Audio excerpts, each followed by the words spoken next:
was in Miami, and Jigga was there too, and it was kind of something where like I felt like I wasn't supposed to be there, like I didn't really know.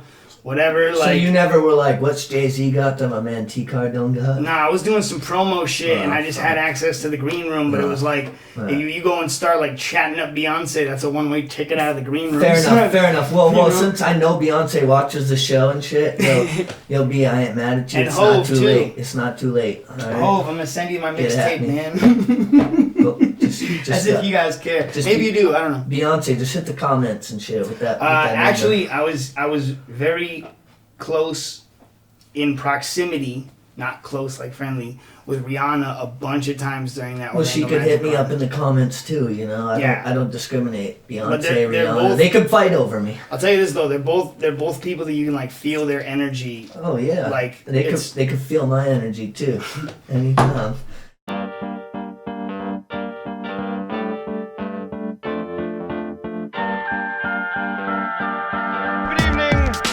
And welcome.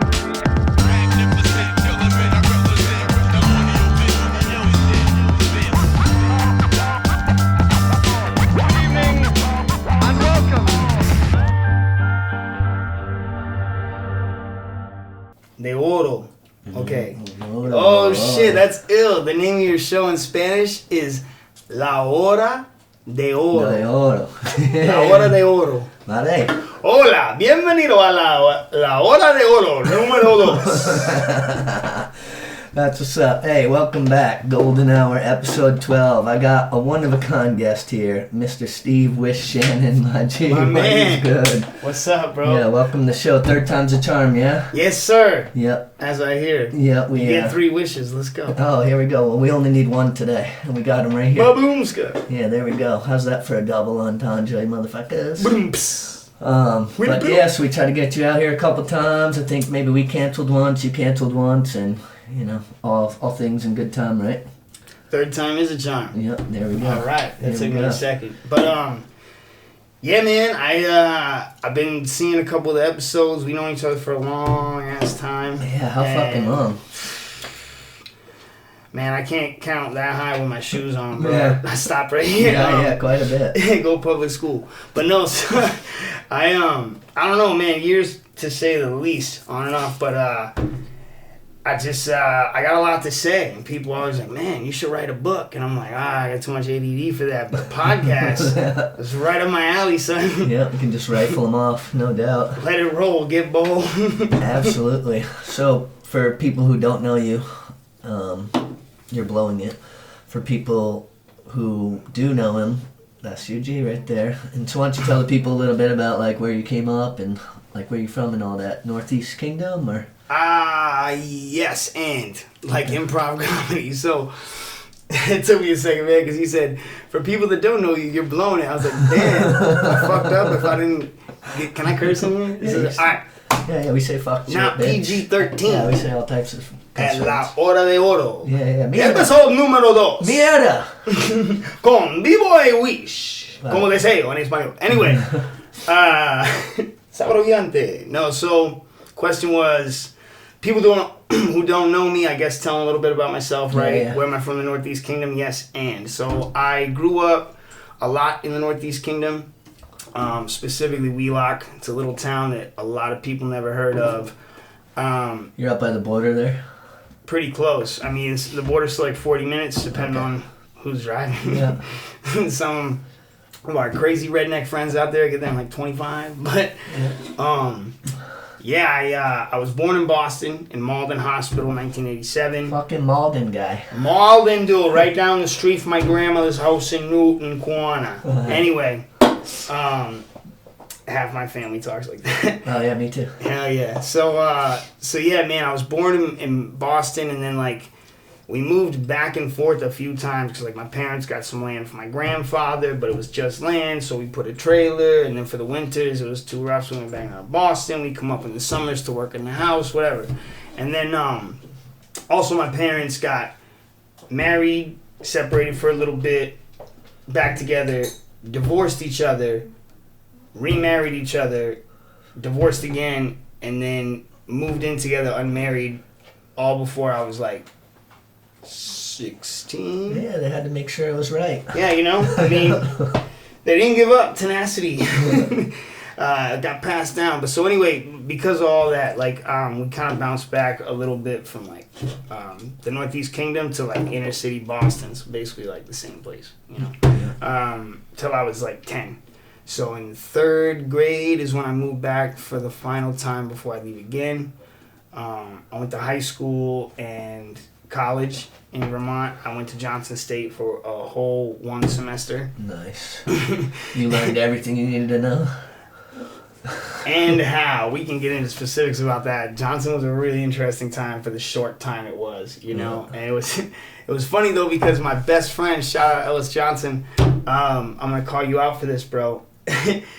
Like, we had filled out the forms and everything to be roommates, and his last name is Johnson. It's Johnson State College, right? So, bro, it was like 3 weeks before classes started, and you know now it's Northern Vermont University. They merged with like Linden and Castleton and stuff, but he was like, "Yeah, I'm gonna stay at home and go to LSC, Linden State College," and I'm like, "Dog." The whole reason we did this is because we're like, we don't want to live with strangers in the same room. Yeah. Like an apartment, maybe, but we're going to live on campus. So did you get some Buster for a roommate? Or what? No, you know what? The only the only lottery, like luck game of chance I've ever won in my life, I got a single. Oh, sick. Yeah, you had to like apply for it, and they pull a lottery or whatever, but I think not even enough people applied for it because it was more expensive. Yeah. But I was like, I'm going to debt anyway, so I'm like, shack me up with me, not like. And I guess we'll skip around a bit because we always do that here, especially because I'm the host and I can do whatever the fuck I want. Hey man, I'm better at it that way. Yeah. Linear is not my forte. Yeah. So with that being said, like, let's talk about how you got. For people who don't know, you basically have been the driving force behind breakdancing, breaking, b-boying in Vermont, right? Like the squad and all that. I mean, it's really weird for me to agree to that and say yes, but that's what I'm told. And here's why. Just because, I mean, you know what? We're on the golden hour. So when I think about it logically, if you want to look at like statistics, fuck yeah, I am. And so, but basically, to get to that, right, and probably like tell the people at home not just about my childhood, but like what made me kick ass enough to be a guest on your show, right? I got some shit to say. Yeah. I've been some places and done some things. So after high school, I went to Johnson for like a semester, and then I left because I wasn't feeling it or whatever. I was going to school for theater, and I just didn't feel like the program and the students in my program like really was where I was supposed to be at. Yeah. And I had some opportunities in high school to travel and perform a little bit with this professional company from Florida. It was called High Voltage. Shout out High Voltage and Al Fuentes. Basically the company that gave me like my first shot, right? So I was like dancing with my brother. My brother's a b-boy too. Like in the basement, and we met some other kids at school. We met some other kids from North Country High School. That like they had like a little clique and we had a little clique, and so we just joined forces. What inspires you to like? I can't imagine there was a ton of people breaking in the Northeast Kingdom of Vermont. So what like turned you on to all that? There wasn't. There was, but you know what? It's so ironic to say that shit too, because as a matter of fact, just like the random chance of the universe, right? There just happened to be like 3 or 4 of us at my high school, and then 45 minutes away, they had like a clique of like 7 or 8 dudes. A lot of them like weren't really serious about it and just came around for fun. But like a majority of that group from North Country High School, they're still my best friends, my brothers today. Like everything, you know what I mean? So, I went to a talent show, right? This is how I met up with them. And because we jump around, like a big kind of driving force for what like kept me doing it and kept us doing it was each other. Because it was like, we were just like, our mind was blown. I went to a talent show with my boy Collie, who like, when I was 16, living out in Wheelock, which still doesn't have a zip code to this day. Oh, damn. It shares a post office. It's like as small as this room with the next town, which is Sheffield. Like I parked my car next to the post office and took a picture and sent it to my friends. in society, you know, outside from in civilization. And they were like, damn, dog. You from the sticks. Yeah, exactly. Like, your phone does not work in my pop's house. Yeah. Still. Actually, he just got that Starlink thing, so it does now. But I'm saying though, yeah, like, what actually got you into breaking? Right. So initially, right, I would have to say I was just kind of intrigued by hip hop. Period. You know what I mean? Because also, like, I rhyme. You know, I'm actually recording some projects right now. We'll get into later for the first time ever. Nice. I've rapped forever, but I always just either did live shows or like, you know, pieces in theater shows, you know, or whatever, or just like on the back porch at Cyphers with you, Yeah. and a bunch of other people. But like, so I was just like, first of all, hip hop in general, I think as a kid, it was like, there was two main things that I noticed about hip hop that I didn't even notice. I noticed till like in the last probably 5 years. You know, you reflect as an adult and shit you haven't thought about forever, because like you're a kid, you're not analyzing. Yeah. Your journey. You're just going. Yeah, and even if you were, like, what do you know? Yeah. So basically, like, the crazy thing is, man, whenever I would see anything hip hop related, like on TV, which was like the main thing, but then when I lived in Boston, it was weird to bounce back and forth, right? Because I'd be like in the subway in Boston and someone would be like rapping with a karaoke machine, or like there'd be kids popping and stuff with a bucket, and then I come to Vermont and it's like there's bears and moose in my backyard and I gotta wait to go to school. You know what I'm saying? Like we didn't have a phone, we lived off the grid, whatever. And so some of the earliest things that I remember seeing hip hop was like, number one, like Ninja Turtles. Yeah. 2, obviously, Vanilla Ice. And like, I'm not the hugest Vanilla Ice fan, but when I was a little kid, that shit was hot. Oh yeah. Go Ninja, go Ninja, go. Yeah. And Mike, damn, I always fuck this up. Michelangelo or Donatello does like a little backspin and kicks somebody. Michelangelo. I think so. He's a party fool. Yeah, and then he hits the old school freeze, right? And Michelangelo is a party fool. Yeah. Donatello was you more. don't have to explain the Ninja Turtles' individual personalities Donatello to me, was the bro. Donatello he's the tech was- science guy. Leonardo's the leader who's kind of like square but straightforward and brave. And Raphael's Raphael's the the fuck hothead. up. Yeah, He's the you know what I'm fuck saying? Like, come on, man. No, because that's funny you should say that, because with skating, like, that was some of the first shit that got me on was the Ninja Turtles too. Bro, I always wanted to skateboard so bad, but I couldn't because when I lived in Boston, my dad was like dead set on like, no, that shit is dangerous. You know what I mean? Oh, he wasn't wrong. Yeah, I know. Straight up. But so, but I was still pissed. Yeah. You know what I mean? Because I was like, well, other kids get to do it, so like, what the fuck? And I'm like at home watching Tango and Cash when I'm 8 years old, man. I can't get a skateboard. Like, what's up? Yeah. So what year is this when you're like first getting into breaking? So the first memory I have, again, like another first influence as a kid in hip hop, dog, honestly, straight up and down, no bullshit, the Black Power Ranger Zach. He was a b-boy and a hip hop dancer too. I didn't realize till later. I look back and he was wearing hammer pants and shit. But like all the Power Rangers had like their identity, kind of like a boy band, right? Like how there's like the cute one and the bad boy, and again, like Billy, the Blue Ranger, was like the science guy. Kimberly was a cheerleader and smart.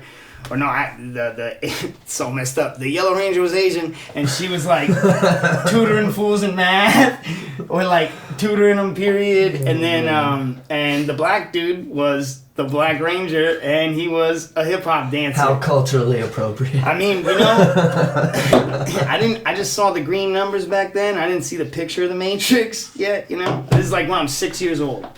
Is when I remember watching the debut of the Power Rangers. I was like, yeah, my name, my man. Whatever. I wanted the Zord. Christmas that year, bro. My parents tried so hard to get us a Megazord. Anyway, Zach the Black Ranger, he was like doing splits and like coin drop kip ups and like freaking, you know, like that was his thing. Like that was his little niche on the show. You were like, I want to do that shit. Hell yeah, I had the Super Nintendo game, and I remember already like some of his moves. Like he would do like a I guess what we would call a V kick or like an air freeze. It's almost like a handstand, but it's like a pose, right? Legs. Nah, but he would kick out like straight out. Oh, okay. I guess it was like there's like what we call a bronco or a donkey kick. You just jump forward, but he would do that and like just kick out, and I thought that was the illest shit. Alright. I was like, this guy's the man. And then Michael Jackson, just dancing period, bro. I don't know. I was always just like, that dude is ill. Yeah, I remember trying to dance like him at like a school dance, and people were not having it. I was blowing it. So the thing is, too, bro, is that like another thing is I just had a lot of like alone time when I was a kid because my parents would be like, use your imagination, entertain yourself, go outside. And I'd be like, in Boston, where we lived in Everett, like the projects were down the street. It's not like I lived in like the hood where guns were blazing and shit, but you would hear gunshots, but they were like over there. Yeah, same. We were in the middle, and a lot of parts of Everett were like fucked up though at the time. That's the same with where I was in Nashville. It's like the same shit. And so like, but we worked, we were in like a working class neighborhood or whatever, but my parents wouldn't necessarily let us go out that much. There was literally at the end of my dead end street, which was only like half a block long, there was like a pool, and there was a park next door, and we could go there. Yeah. And then later, like when I was older, we'd take like the bus to the mall and shit. But like, and we didn't have a whole bunch of bread. And the bread we did have, like my parents were trying to save, to get this mission of building a house up in Vermont, off grid in the kingdom. Yeah. So it's not like we had all the toys and shit. Like my mom made her Halloween costumes and all that. And so I basically was like, those are specific like dance influences, right? But then overall, I remember when I lived in Boston, bro, I would have like MTV and shit. Yeah. And it struck me like kind of at a young age, you wouldn't hear rap on the radio in Vermont, because in Boston we had Jammin' 94.5. Oh yeah, that was my shit. Yeah, and I'd be watching MTV Jams and seeing just like Biggie was huge, Snoop was huge. I mean, we're talking like 95, 96, That's the year I started rapping. I remember the morning I was in 3rd grade getting ready, and like Biggie Smalls, like every other fucking song on the radio was his shit. Yeah, Big Papa, it was Hypnotize, it was Juicy.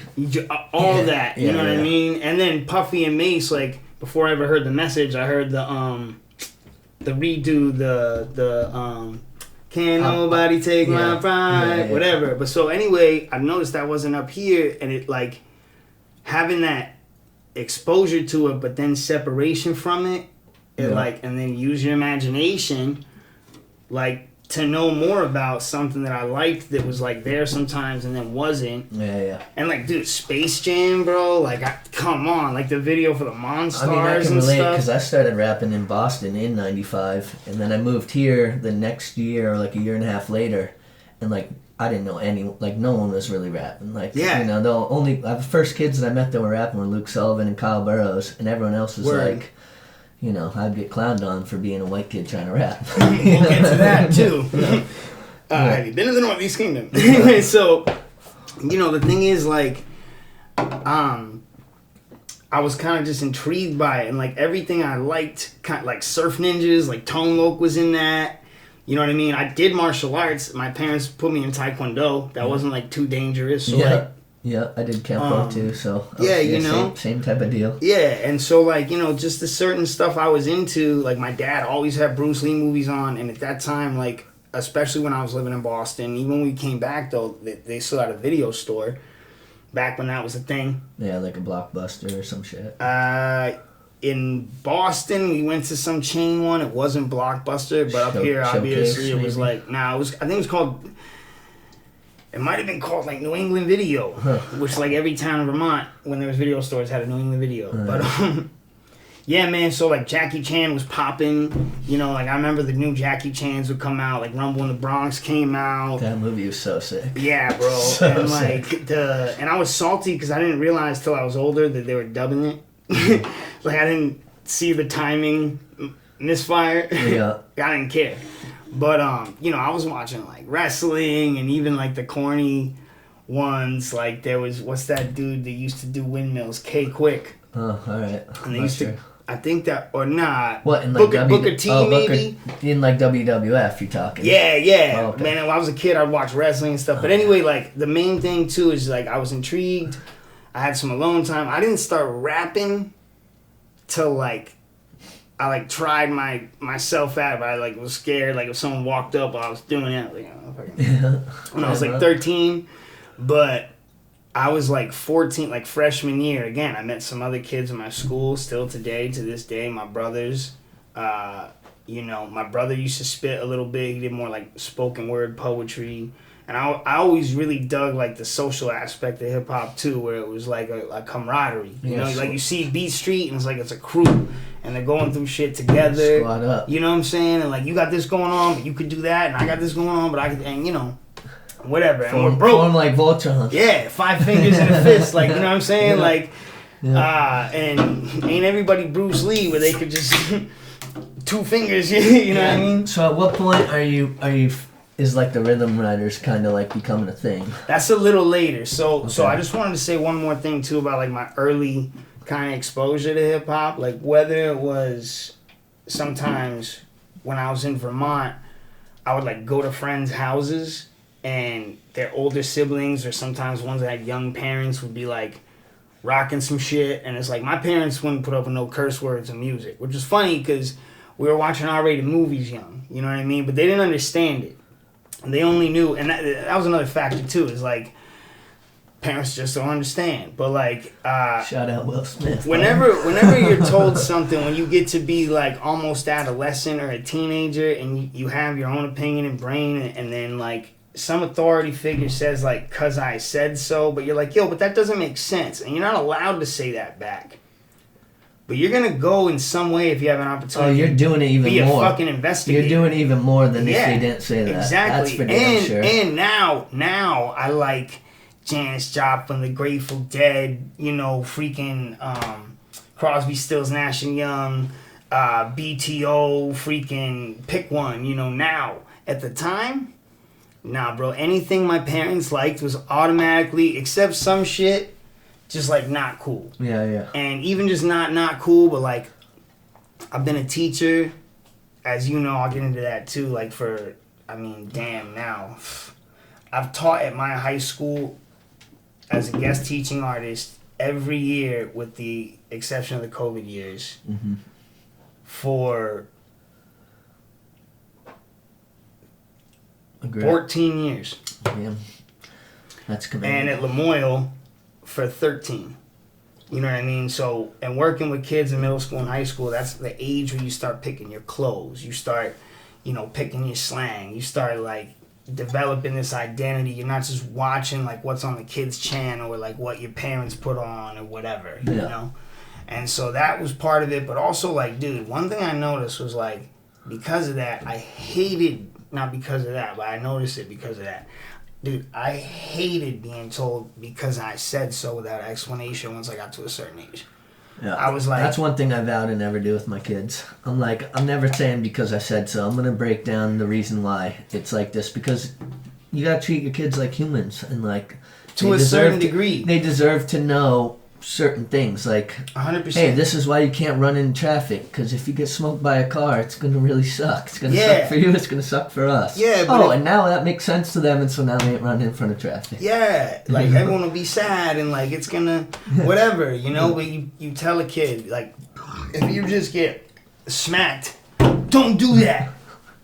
Because you're pissing me off. Not like, you could die and I love you. You know what I'm saying? Anyway, moving on. Yeah. Excellent point, sir. Yeah. Because of that, I was kind of driven to it, but also, like, it was something that every time I saw it, it was, like, 2 things. It was, number one, it would look mad fun as shit. Like, every footage of hip-hop, anyone I saw participating in hip-hop, it looked fun and it looked mad fly. Like, even if it didn't look like crazy fun, right? Just the flavor. If I see a dude doing a graph piece, like a mural, I'm looking at it and I'm like, damn, everyone else is seeing it and that shit looks fly as fuck. This dude just put like this ill painting up on the wall for everybody to see. You know what I mean? Like, it just looked dope to me and like something I wanted to do. I liked comic books. Graph looked like comic books, obviously, because there's such a huge influence. But then it was young people all the time. And I was a kid. I didn't want to, look like George Costanza.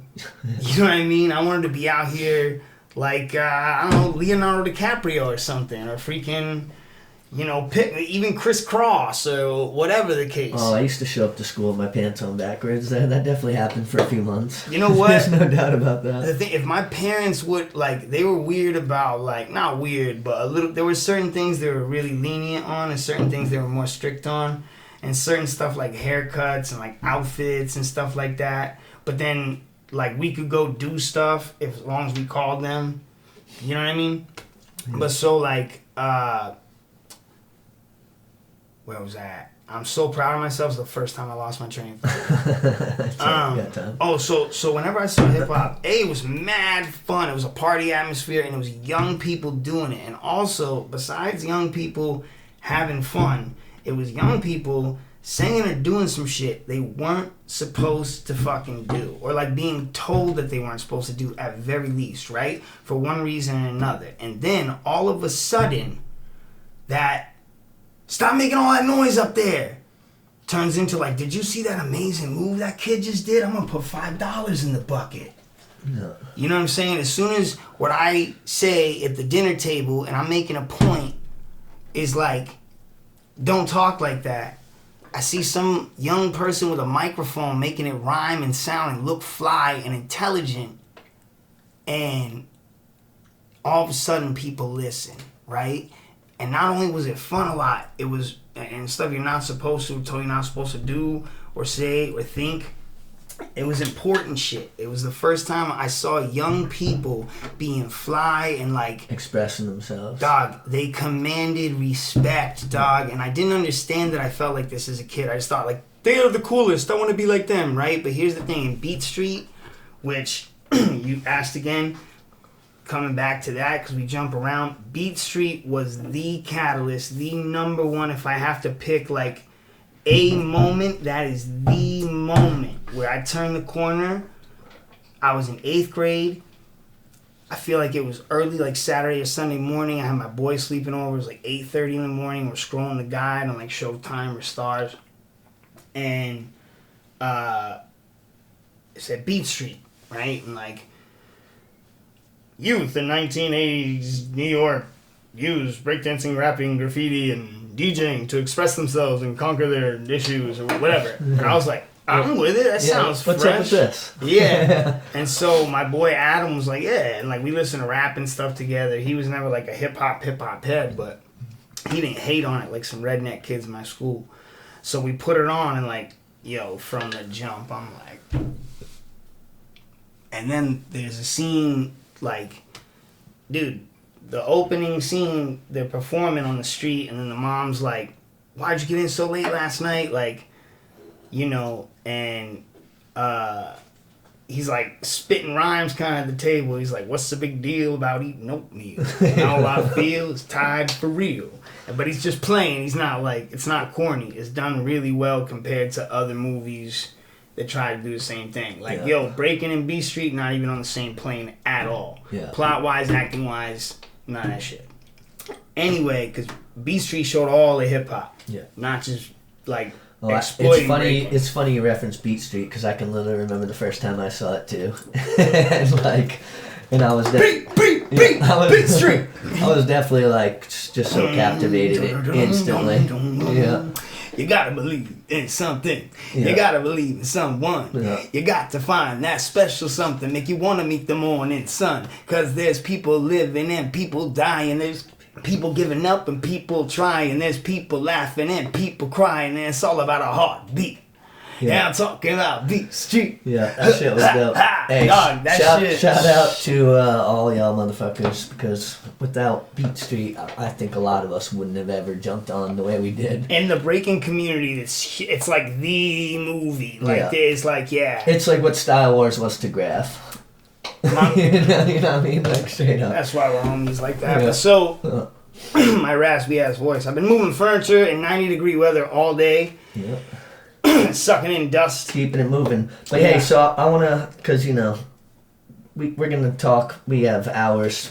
There's no way we can cover everything in one episode. Yeah, of course. But I want to talk a little bit, because, I think the way a lot of people knew you in the break community and all that was when Rhythm Riders was the crew that you you know, you and Yeah, everyone okay, so founded. Rhythm Riders, bet. Circle back to that, you did ask. So anyway, me and my brother, who's Rhythm Riders, B-Boy Display, he's a year older than me, and so, like, you know, growing up, sometimes we had separate friends because we're not the same person, but, like, it was not uncommon that we'd sleep over the same person's house. Our parents were friends. They had kids the same age. So it's like me and my brother hung a lot. Yeah.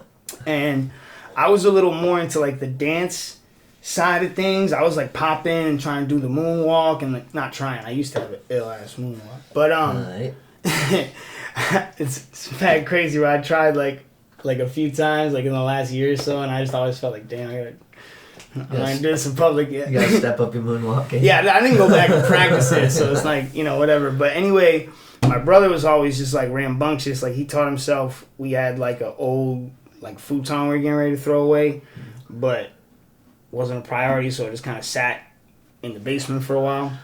My brother taught himself how to do back handsprings, and then from there you learn backflips. So he was into acrobatics and shit. We were always into like superheroes, and X-Men, and ninjas, and all that. Yeah. And that's why I wanted to skateboard.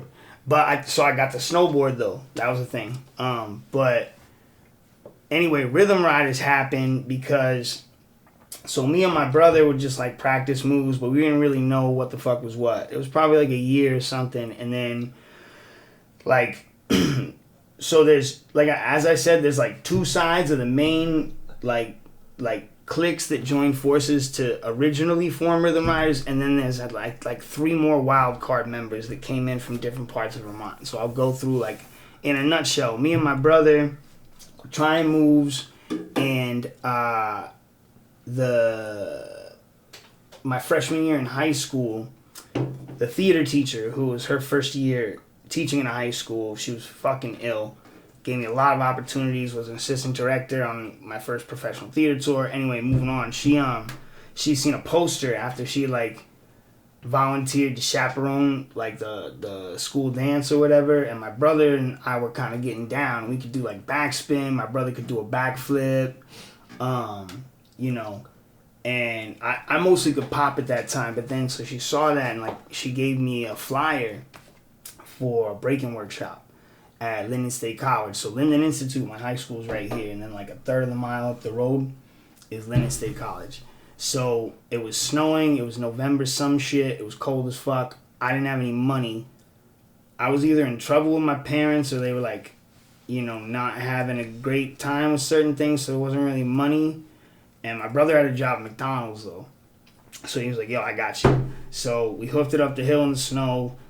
And we took probably like an hour and a half, 2 hour class from this lady named me. So wait, you're walking up the snow to the walking up the hill. It's uphill in the snow. Both ways. Anyway. You know what's funny about that? And I'll come back to it later. You have to remind me. Don't let me divert now. I actually, when I walked to school, it was uphill in 8th grade, it was uphill both ways in the fucking snow. Yeah. Straight up. So check it out. Right. So you go to this break seminar or whatever. Yeah, it was a class, it was a workshop. We took it and we learned like some foundational stuff was really important. Like probably 3-4 basic top rock steps, couple go downs or drops, couple like floor freezes, couple different positions and stuff like that. Who's teaching this class at that time? It was a woman named Nadine Budbill.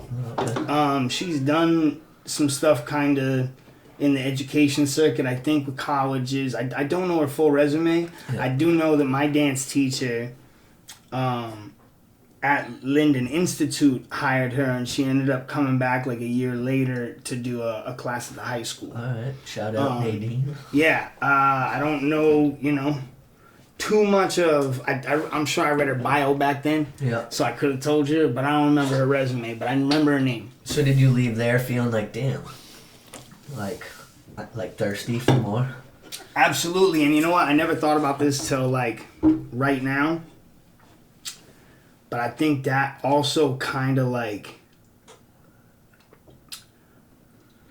not shaped, because I was never like a woman hating person, but it definitely was a card in the deck for me as far as like respecting women for the rest of my life, that I really kind of like in ways that I realized as I got kind of older, like certain dudes don't do. Like that was news to me and shit, because it was like it was not humbling like I cried about it or was like bitter. But she was the But first. I was kind of like, damn, a woman just taught me like these like baby freeze turtle, you know, and some she shit could that do, you were super into already, and like Yeah. at that time where like Mm-hmm. you're like a sponge at that Yeah, point. and I wasn't even really super concerned with like, I mean, I could dance already in my mind. It was the moves I wanted to learn. You know what I'm saying? It was like, but you got to learn. Dance is a language just like anything else. It's like full body sign language, right? So basically, when you go to a dance studio and you take a class, and you learn a combination, they call that a phrase. You know what I'm saying? Your repertoire, as far as what you're capable of, that's your dance vocabulary. You know what I'm saying? So I needed to learn words before I could make sentences. But I just wanted to go and like say anti-disestablishmentarianism and shit. Like, and just like, I wanted the moves. You need the pieces. Yeah, but so also kind of the smoothness was a little less natural to me because I was only on and off around hip hop, you know? But so basically, then from there, me and my brother started practicing a little harder, and just coincidentally, this group from Philadelphia called Chosen came and did a show at my school. Coincidentally, they also did shows at North Country High School and St. Johnsbury Academy. Okay. And then so I get a note one day from the dance teacher. My brother took dance class. I didn't. This is my sophomore year in high school. I'm just in science class, and this dance teacher in particular, she knew me very well, and she had asked me if I would take dance class before my freshman year. Because my freshman year, she started teaching dance, and it was the first time there was a dance program in my high school. She used to work half days in the morning as a secretary, and then teach dance the second half of the day. And the reason she knew me is because I was always fucking late. So she was the one writing my passes and being like, "Hey, Steve, how you doing?" She was young too. I think she was 23 when she started in that position. And I didn't realize that, like, you know, that was her, like, hustling, like, busting her ass for a dream. And she's built a fucking amazing dance program that spans way past Linden. I'll get to that later too. Yeah. Shout out Rebecca. Her last name now is McGregor, but when I was in high school, it was Rebecca Smith. So I get a note from her saying, you know, that I had heard about the performance coming up. It was like an assembly performance, Clyde Evans and Chosen. And they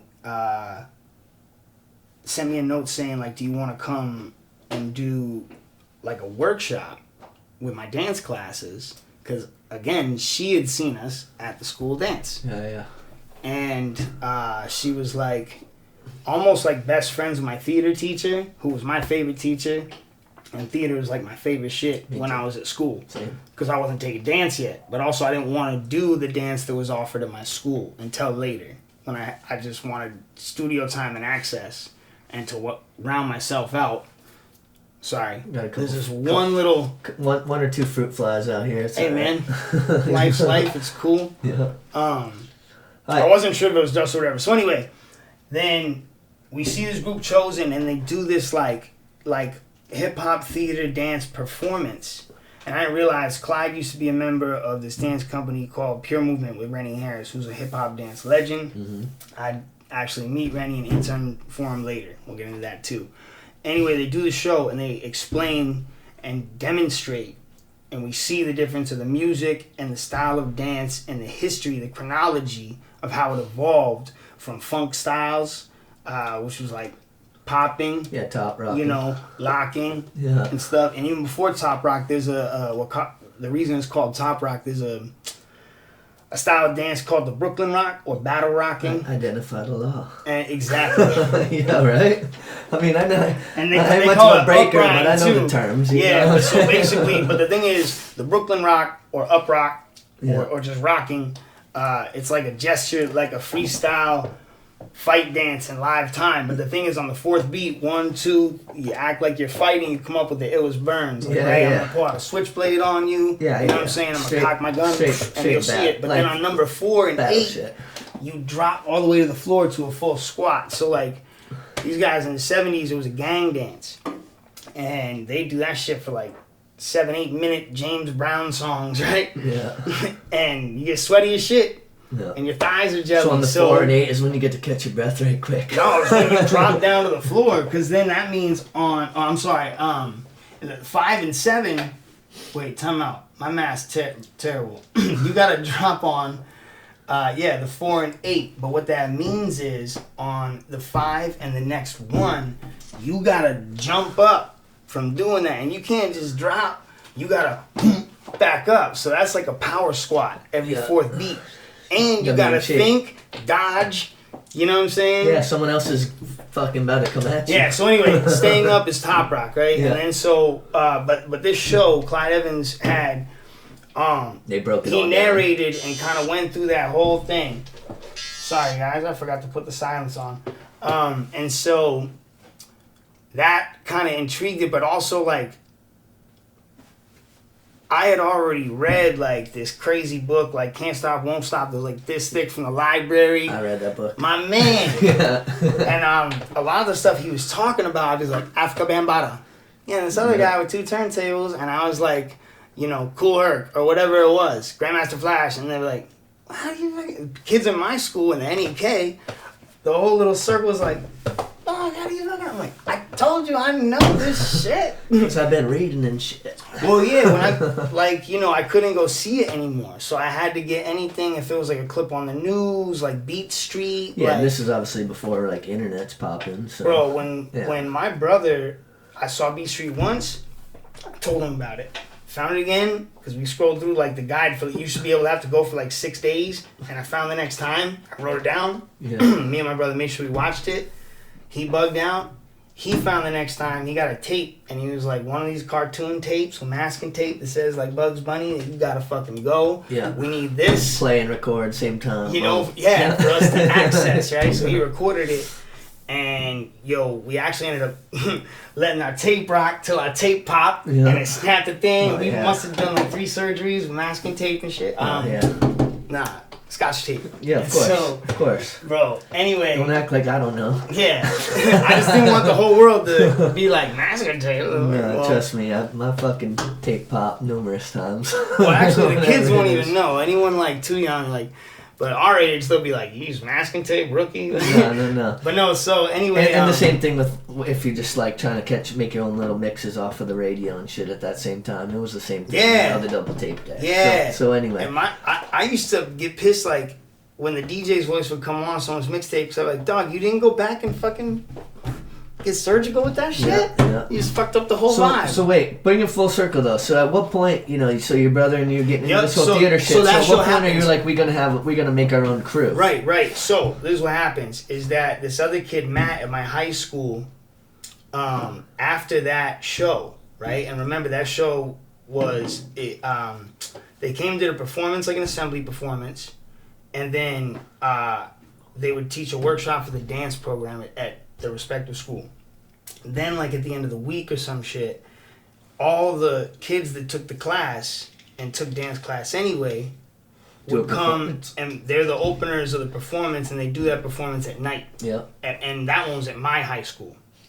So at the end of the assembly, rewind a little bit, because we did the assembly, watched the thing. During the assembly, they're like, so are there any students here that are like into hip hop dancing or whatever? And it's mad loud rednecks, and a bunch of people heard me say this shit, and they'll be like, and like me and my brother weren't like b-boys yet, but this is post that, this is like a year after that Nadine Budbill workshop, and we could do some footwork and hit a freeze, and so you know all what I'm the saying? My brother like, could do a backflip. Shannon's.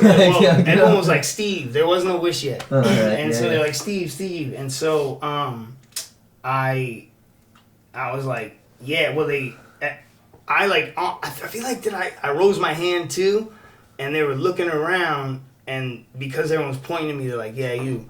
And I feel like my brother, like, didn't even wait for that. Like, as soon as I got picked, he was like, I'm going. He was walking up. He's like, no one else is going to go, right? Yeah. So he just came up, and it was like the two of us, and it was two girls. And I don't remember who they were. But we each got to do a little solo. And, like, that was the first time because these dudes were bugging, right? So there was probably, like, 7 or 8 guys.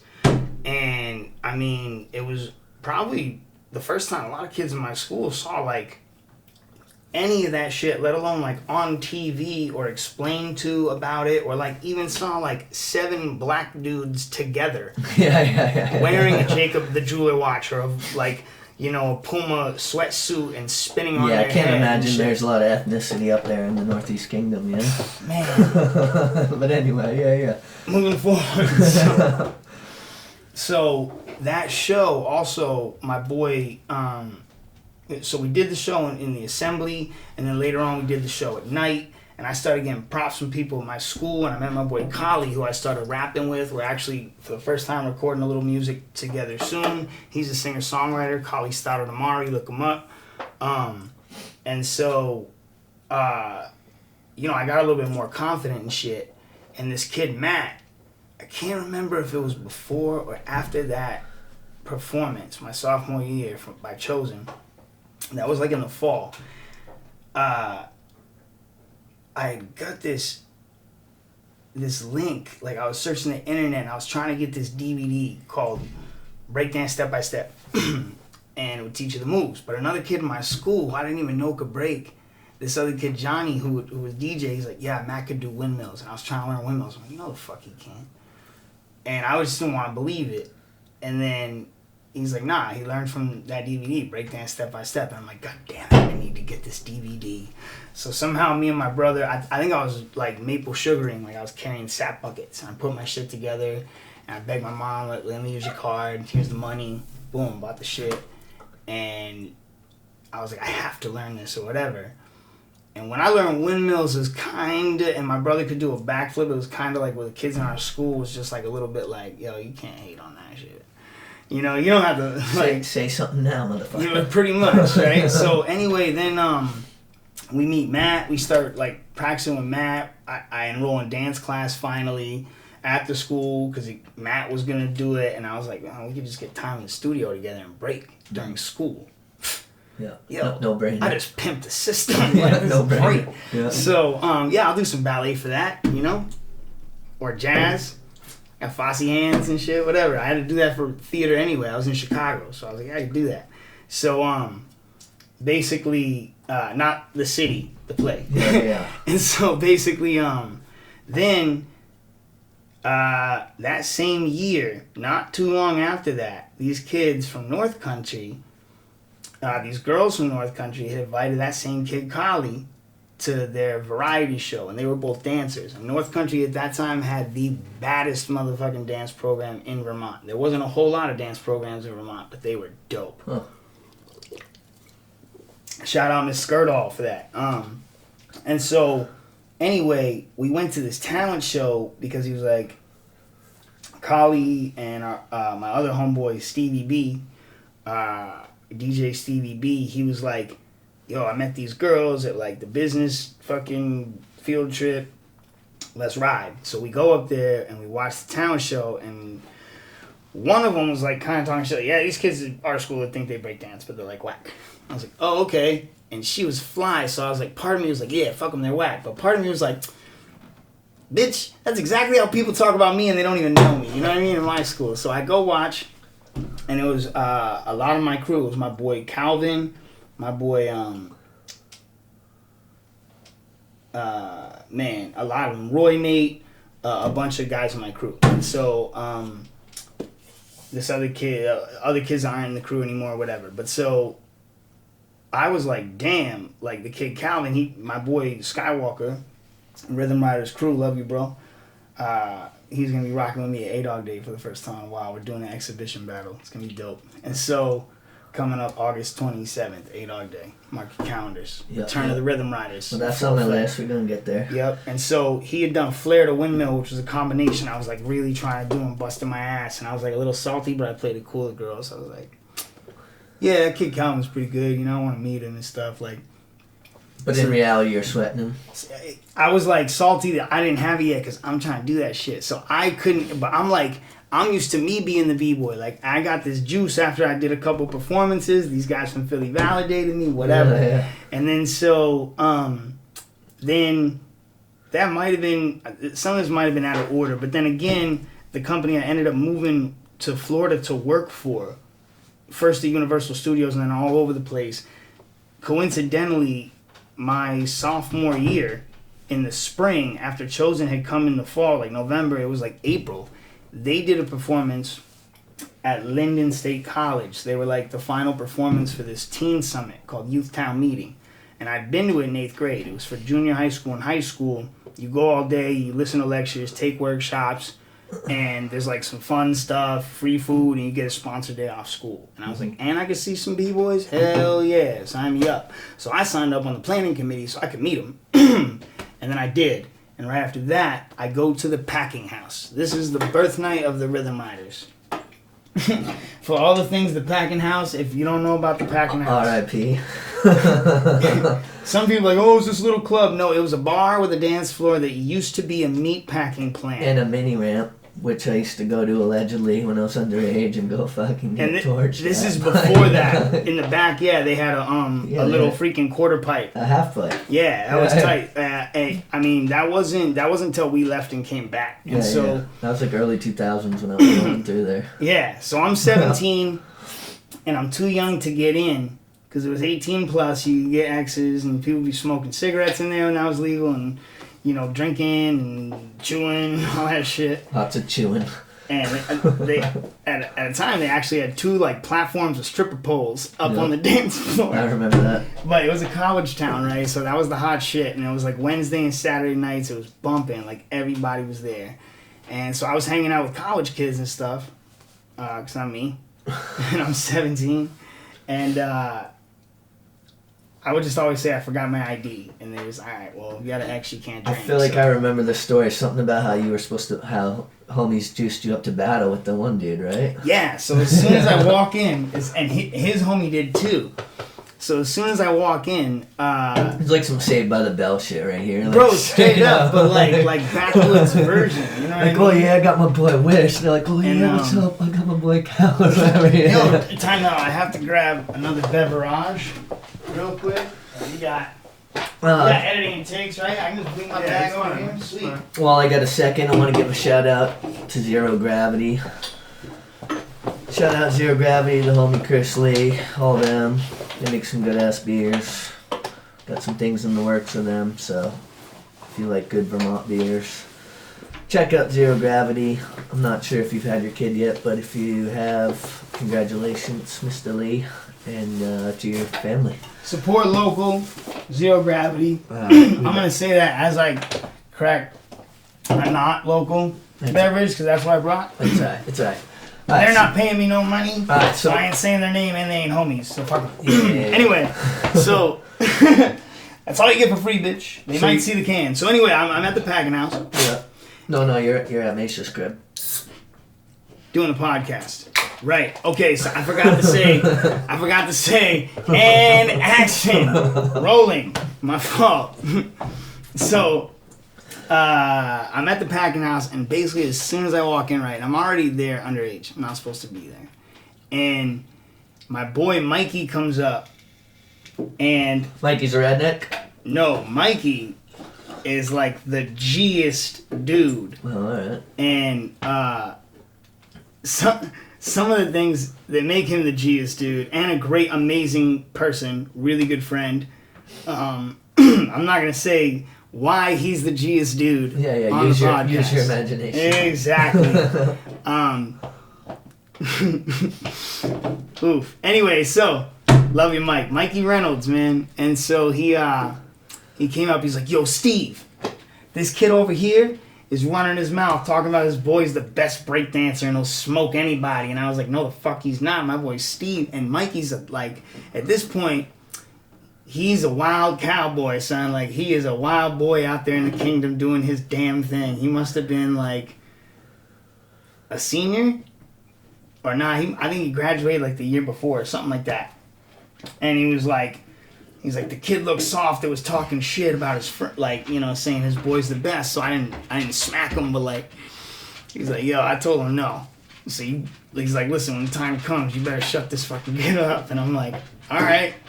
And I look over and I see my boy Ian, B-Boy Emerge, founding Rhythm Rider crew. Shout out Ian. Saw you in that higher ground about a week or two ago. Yeah, he's around town. He's got a promotion in his job. That's the homie. So is that who he was pinning you up on? Yeah, so Ian was a couple years older than me. I think I was 17, he was 19. And there was this kid, his boy, I'm not going to say his name, that was like running around like bragging, like trying to be like the freaking loudmouth sidekick. Yeah, bigging up his boy. Yeah, so the time came and like we did our thing on the floor, but first it started subtle, like, because I remember telling my boy too, and I was like, oh, that kid looks like Gary Coleman. That's fucked up. Yeah, I mean, Ian's like 5'4". Don't hurt me, bro, if I'm wrong. I never measured you, bro. Like, there's an uncanny resemblance a little bit. Yeah. But he's the G. Yeah. So if y'all ever met or meet Ian, you're not going to look at me and say, what you talking about? Anyway. Not because you don't understand, anyway. If you say that, it's because you agree. So, hey, man. That joke made us a lot of money on Church Street when we started busking. Yeah, no People doubt. loved it. Like, you ever see Gary Coleman run up a wall and go backflip? So I want to hear. Right, I want the people to hear about this Right. infamous battle that Right. took place in Linden at the Packing House. Yo, straight up. And it like pains me to say that like at Linden, at the Packing House, it was legendary. But it was to us, right? Yeah, And yeah. the legacy it created is fucking legendary. Yeah, So, no doubt. basically, you know, it like a song comes on and like he's like popping and stuff like that, and I'm like, all right, cool, whatever. And then so I come out and I start popping and shit, and I can see him like, okay, this kid can pop, you know, whatever. So he comes out and he starts top rocking and shit. I'm like, oh shit, this kid can break. And then boom, he does a gainer, which is where you run forward and do a backflip for folks at home. I know you know that. Like in my face too, like out of nowhere and like high off the ground. Like just barely and missed landed your like face. at me like yo, and then started to go down again, and he like smashed his hollow back, and I remember he was top rocking. I'm like, oh shit, okay, this kid could break. And then he did. I'm like, oh shit, this kid could break. You getting a little nervous? And I'm like, well, we talked, whatever, bro. We probably went against each other probably like, I don't know, it must have been like 6 or 7 rounds in a row.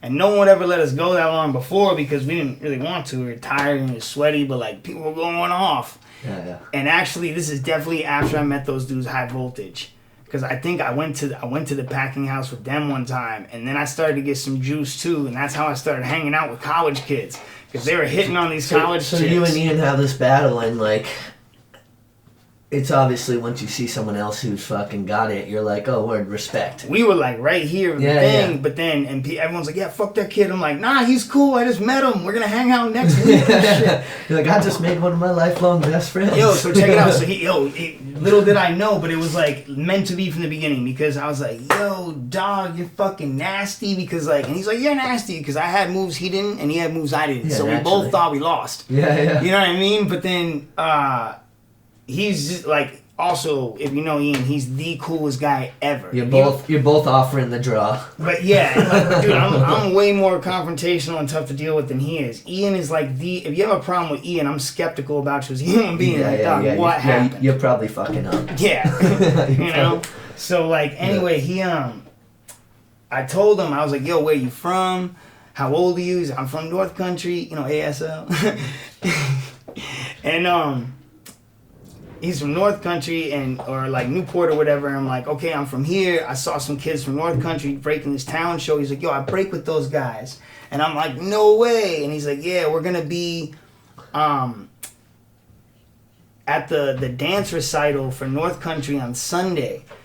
And one of the girls that took us that town show originally had started dating my boy Collie, and they were together for like 6 months, and they broke up. She had a hard time, but she and I were like just friends anyway because through dance and shit. And she was like, come to my show Sunday. So I was like, all right, cool. And Collie was cool with it. Like, yeah, I don't care. Like, you were going to go anyway without her, but she wants you to go. And so I'm like, dude, I'm going anyway. So I go there, and I actually like, bro, straight up, I don't know if I've even ever told my crew this. Like, I went there, And I got my seat, and I was like, man, I thought I'd see more people I know and stuff like that. And I was just like, I saw Ian, and I noticed him with some of my crew. No, I didn't dip. Oh. But, like, I sat by myself for the first half instead of rolling up and being like, what's up? And then I was like, all right, I'm going to go talk to him. And I got close and shit. And then I was, like, behind the seats, you know, like in the aisle where you go to get concessions. I'm like, oh, I'm just going to walk to the bathroom. And he saw me and was like, yo, what's up? And he, like, dapped me up and shit. And he's like, yo, this guy I've been talking about. And I recognized, like, 2 or 3 of their faces immediately. And I was like, yo, is that kid Calvin? Like, whatever. Like, yeah, but he's in the show. He's going to, like, he'll be getting down. They're like, yo, so after the show, they just play music, and we go up on the stage, and we get busy. So I was like, all right, cool. End of the show came. We did that. I threw down. And Calvin always tells the story. He's like, man, I don't know if you remember. You just ran up on stage, jumped up, said, what's up? I'm Steve. I break too. And started doing jackhammers, which is like when you spin around on one hand, yeah. turtle. Like bouncing and shit. And I was like, I don't think that's... On the inside and shit, too? You kind of, like, tucked in like this, right? Yeah, so a turtle's, like, you know, parallel to the floor, but your hands are here. Right. Jackhammer is where, like, imagine you're straight, and then you, like, jump and spin and land. Yeah, no doubt. Like throwing a pizza, but, like, upside down, and you're the pizza. So, like, fair enough. Yeah, so basically, that was how it started, and I stayed at Ian's house that night. They had parents, they were like, yo, Calvin, come sleep over. And our boy Nate, like, lived with Ian, too, for the most part. He stayed there and shit, you know? Yeah. So this is when, like, you guys are actually forming fucking riders, yeah? Yeah, so I'm a junior in high school at this time. Ian had graduated, or I think, well, Ian started school late as a young child. Yeah. He was adopted, and his original mother didn't really, you know, put him where he was supposed to be. Yeah. And there was some delay or whatever. Where they thought he was supposed to be. Right. Well, yeah. But, I mean, he started school late, so he was like a 19-year-old senior. I think he was still in high school, and I was a junior. I was 17. Nate was a senior. He was 18. He has license, so, like, he'd help out Ian's mom with stuff because Ian didn't drive yet. And who ends up coming with the name Rhythm Riders? Like, how did that come about? That was me. And our first name that I came up with too, and then I actually wish I never changed it, and some of the guys didn't want to change it, and I forced it, was Heavy Rotation. Right. So anyway, we all clicked up. Ian has a basement, and for like basically a long time, man, after like I tell my brother and Matt and these guys, you got to come over here and practice. That became the spot. Yeah, you could walk in the back. It had its own entrance, like bunk beds with a bedroom, 2 big couches, huge room, little like kitchenette, little like was it competitive? Bathroom. Were you guys competitive at that time? I mean, or were you just sometimes, kind of feeding but off each other? To be honest, like for anyone who knows skaters, it's like the most parallel thing to that. It's like sometimes you get salty and you're like, yo, what's up? And sometimes you're just like, bitch, and you're talking shit. Yeah. Well, we always talk about how like breaking and skating have so many parallels. It's the closest thing I've ever seen, honestly, to like the whole dynamic and come up and just structure of it, right? Yeah. So we practice in the basement. Because it's like acrobatic and like, you know, it's also artistic. Yeah, artistic. And social. It's from the street. You're not supposed to do it. And then it's a lot of it's swag, you know? It's like, and you gotta be dirty and bummy, but also be fly as shit. Yeah. You know what I'm saying? Your parents tell you it's a waste of time. I mean, I'm rocking these. You can get hurt. I'm rocking these cut off corduroys right now, and like, and I think I'm fucking Shannon, so you know. Yeah, man, I'm rocking cut off jeans. That's bummy, and that's also like... I didn't shower since work. It's bummy, but I still see motherfuckers sweating them. You know? You know what I mean? Straight up, man. Straight up. That's it. And so the whole same approach. That's why, like, skating is like... It's like a stepchild in the hip-hop family. Like, it's not quite like an element, but yo, come on, man. Yeah. I mean, why do you think they get so pissed when they realize I'm their stepchild and their daddy? I'm just saying, they're like, wait, this dude's... Allegedly. Yeah. Allegedly. We ain't done no DNA test or nothing, but yeah, fair enough. Moving on, how about them Celtics? All right. Hey, you know what? I want to say something about the Celtics since we got you on spot. Obviously, people will be noticing I've been rocking the same Celtics hat in pretty much every episode. And here's my thing. The Celtics made it to the finals and lost. I have numerous other hats and I'm ready to rock, but I ain't about to be a fair weather fan who right after they lost switches out the hat. You feel me? So now it's been a month or two. You guys might be seeing a different hat on the pod. You gotta let them know, dude. Yeah. Honestly, when the Pats stopped their absolute domination of the world, That's time I to started rock. rocking more Pat shit. Yeah, to be like, that's yo, time. son, I ain't going That's nowhere. Time. That's time. I was here before Brady, and I'm still here. Anyway, Yo, so let me. ahead. Yep. We're gonna jump around a little bit, but Yep. so at a certain point, you started working for the Harlem Globe Trotters. Mhm. You were dancing for the Globe Trotters, which Yeah. which when, So when I instead first of- met you, Yep. you were telling me that shit, and I was like, yeah, neat, this dude's full of shit. And then the more I got to know you, realized You and others. Yeah, and then the more I got to know you, then you're talking about, all the legends. So just talk to me a little bit how that all came into fruition and just, Sure. what that experience was like. And because we jump around, you can jump around to any of these things in between. I'm not gonna zoom into the fine print, but I'll give you the bullet points. Also, if I let you talk on any one thing, you go off for a day on one thing. We ain't never getting to right, everything. so that's why. And I'm glad that you did this. So I'm gonna put some what led to that, but bullets. Yeah, right. yeah. Here we and go. we can go into any detail about these events any Yeah, other yeah. time. So after we form the crew, right? We get mad tight. We're all broke. We're in Ian's basement all day, every day that we can fucking afford to be. I was 18 and a senior. I didn't live with my parents. I could sign myself out of school if I wanted to be absent. I was doing some dates in New England and Vermont with that same clique, High Voltage. They come up a couple times, and I was like their little roadie. Yeah. Also like a fanboy, like on their tails and stuff. So I'm learning stuff, and now I got my crew. Right? And then my crew meets them. We do some workshops. We keep doing our shit. We have Ian's basement. As long as we're not fucking up, it's the basement. Doesn't make too much noise. It's a safe place.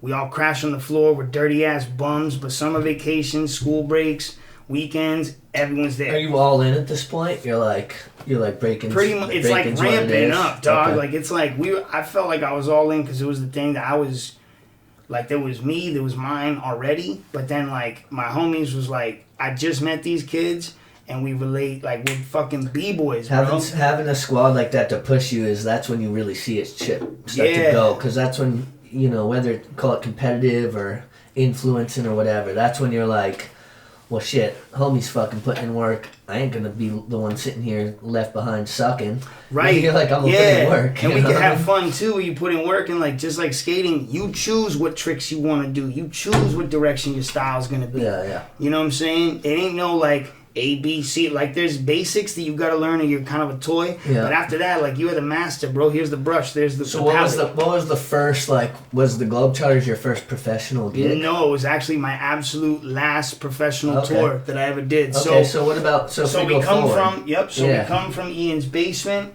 We start traveling to battle. We find out from these dudes how to find jams. So we start going to Boston. We go to Philly. We go to New York. We go to Montreal. We're entering. We're realizing we're like, slowly all of us are like, dude, this could be fucking real. And we got these dudes' emails that we're slowly starting to realize these aren't just professional b-boys. These are some of the best motherfuckers in the entire world. Shout out Speedy Unique Styles Crew, Incredible Josh, Skill Methods, Venom, Heps Fury, Curious, who the fuck else came? Kuso, Lego, Flipside Kings. Oh, damn. Yo, son, if you're a b-boy, these are the first dudes that taught me that I got to sit down, ride in the back of the car without no seatbelt, carry the merch, listen to them eat, listen to them watch the footage. They told me you got to get a camcorder, all that. Me and my crew, we have their email and stuff, so we're talking to them. They're helping us out. Mostly Heps Fury, my mentor for life. Love you, dog. And so, moving on, what happens is I start doing some shows with them, and then my graduation, my high school graduation, that same company had started doing stuff with Students Against Destructive Decisions, like teen conferences, and they were doing a performance in Newport.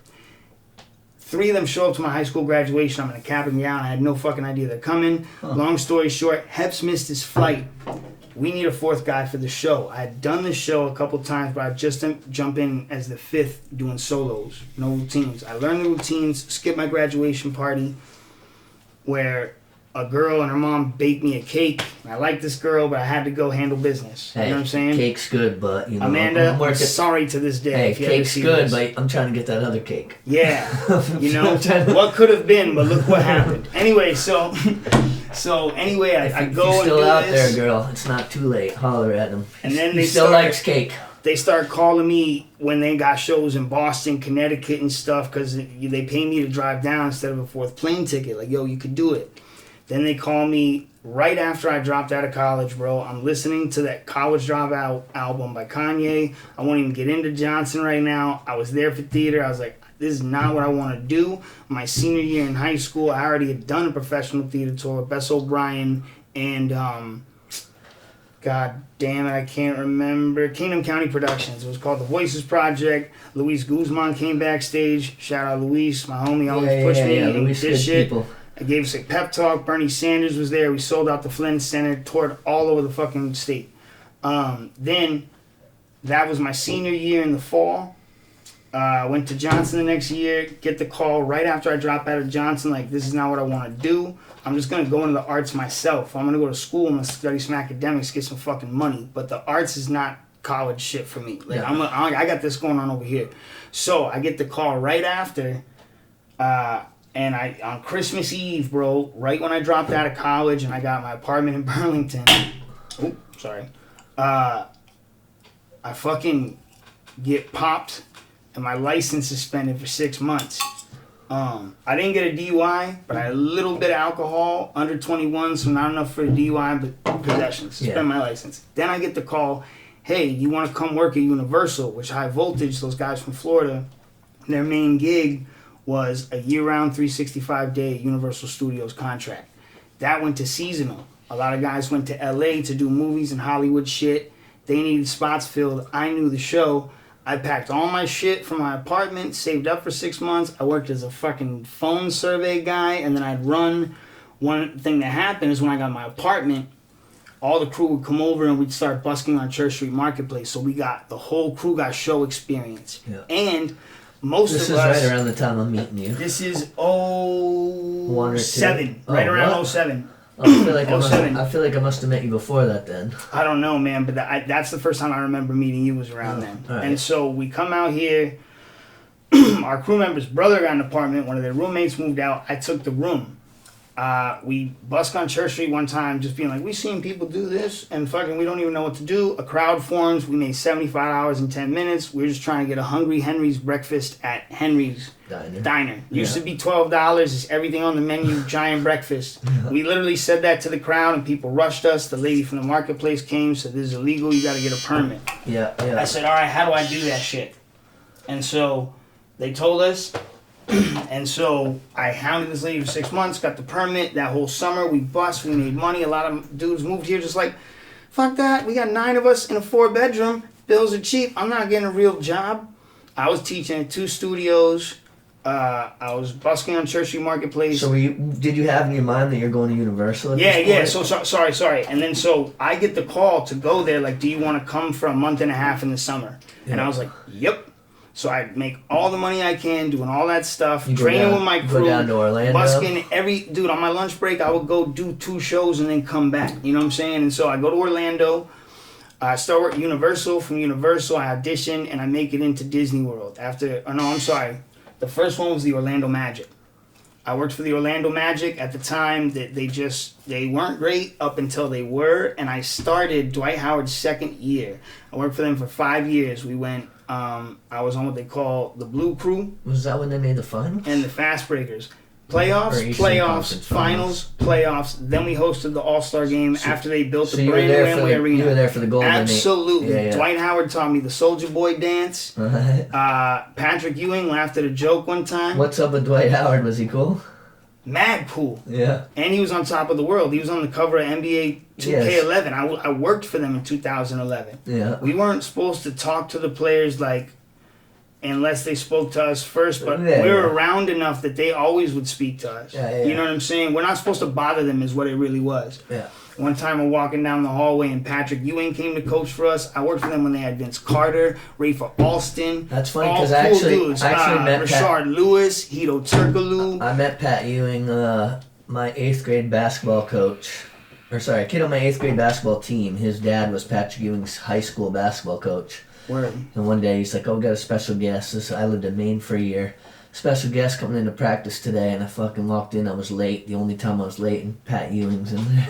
What a day to be what a day late. to be late, right? Dude, Yeah. So when you're doing the shit for the Orlando Magic, are you like halftime show or what's your deal? Like, are you? we would get feature shows in between quarters. Okay. I did one halftime show, but I was on what they call the Blue Crew, which we switch sponsors all the time. First it was the JetBlue Crew, then we were like the Flight Crew because it was AirTran and whatever, all over the place. But I guess I still got my jersey. So how long were you doing that for? On and off for 5 years because after the first 2 years I was back and forth from Orlando, and the next kind of 4 years I was traveling the Caribbean with Carnival Cruise Line. Yeah. So that's what I was going to ask you. So when you were working on these cruise ships, did that opportunity come because you had worked with the Magic? No, that opportunity came from dumb luck, rolling the dice, and the scariest fucking moment of my life. So I work at Universal Studios. The second year I'm there, I'm doing a tumbling pass, and some of this I need to research before I can tell the whole story, but we ain't got time for no research. no, I know, so and just that's say all. it. Yeah, bullet points. I tear my ACL, right? Man. Tear my ACL. Wait, you said tumbling, so you're doing like handsprings and shit? Or Yeah, what? backhand, layout on concrete, 6 shows in the sun a day. Yeah, I'm the only white boy. I look like a tomato. You're just Everyone else exhausted is and chilling. you stepped wrong or something? Yeah, man. And I'm a backyard tumbler. I was never trained as a gymnast. So anyway, tear my ACL.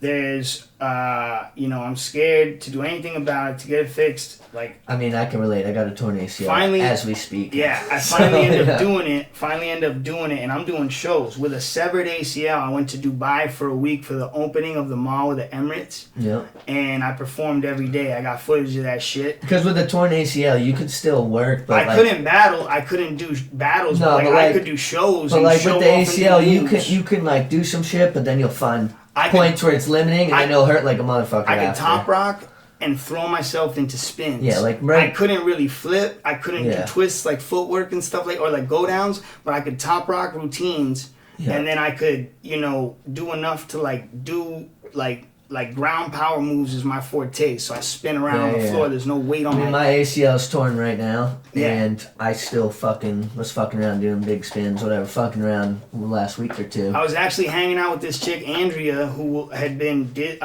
Ariel at Disney World, and we met in the infirmary when I tore my ACL, and she broke her ankle the same night working for Halloween Horror Nights. There was a horror show at Universal. Yeah. We just jump out and scare people. I was John Connor in the Terminator 2D, 3D show at Universal Studios too. Alright. While, as an entertainer, We especially got a to get out dancer, of here! all these are part-time, and you're stitching them together to make a full-time Yeah, living, yeah, of course. I right? mean, that's and the I'm hustle. teaching on the side. I mean, that's yeah. the hustle. When you're coming Yeah. up anything like that, that's it. It's Yeah. like it's not. What's your job? You're like, you mean which one do I have right now? Yeah, Or and then like, I'd pick a minimum wage daytime job till I got big enough gig to like, you know what? You won't give me the days off. I'm out and I'll find Yeah. another one. I Yeah, went yeah. to Mexico to film a reality show that never aired for MTV called Metro West as a backup dancer. I hung with the cast of The Real World, met Lil Jon. I was on stage with him.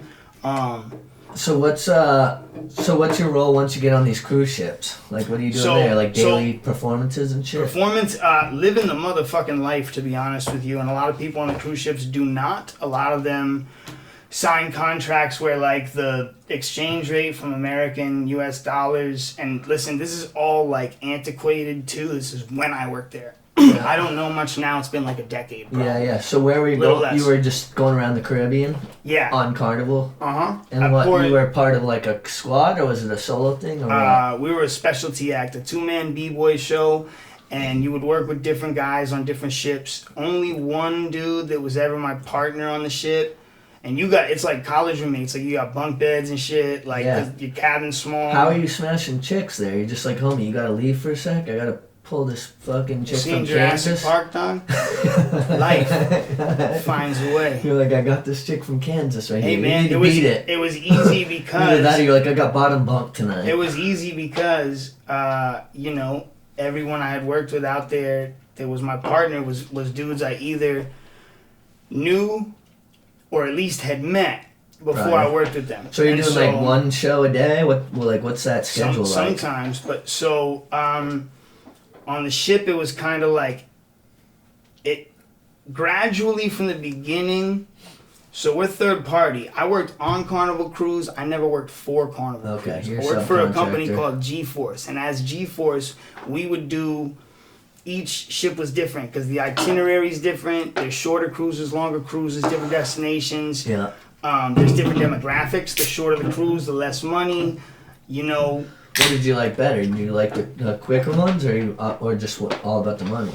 Man, so it depends too, because there's seasons. So like, here's the deal: the smaller ships do shorter cruises usually, and tend to have like a younger, less income crowd. That shit can get buck wild, bananas fun because it's down to earth, real people on a weekend blues cruise, or But it can get cheddar. ugly or ghetto or trailer park real quick, or it starts that way. You know what I mean? Yeah. Then every motherfucker who could save $500 is fucking. right. Then you got charter cruises, which Yeah. are okay. Sorry, let me not get to that. Then you got like the larger the ships, the longer the itinerary, the more time you got to get off work, the more money you got to spend. Yeah. Those people are a little bit more like professional minded, got weekend vacation days they could cash in, whatever. So How much freedom those did you could have? be stiff. How much freedom did you have there for your like artistic approach? The most of any of the staff except for the officers. But were you allowed to like? So we had guest Were you allowed to privileges. kind So of look, just do whatever the fuck you wanted when you weren't working? Like you're allowed to be up in the hot tub and you can do everything else. so some of that depends depending on the ship, because the hotel director's discretion is kind of like up to them a little bit, almost like a base, like on like military base. You know Yeah. what I'm So saying? if the dudes or whoever's cool, then But- that's cool. But Yeah, you go the but other way. so there's crew, then there's staff, and there's officers, right? And crew does not get guest privileges. They can't go above decks unless they're working, like whatever. Staff, we get guest privileges, so on our off time, there's certain things in certain places we can't go. If there's a line or something, you got to defer. Yeah. You can't fraternize.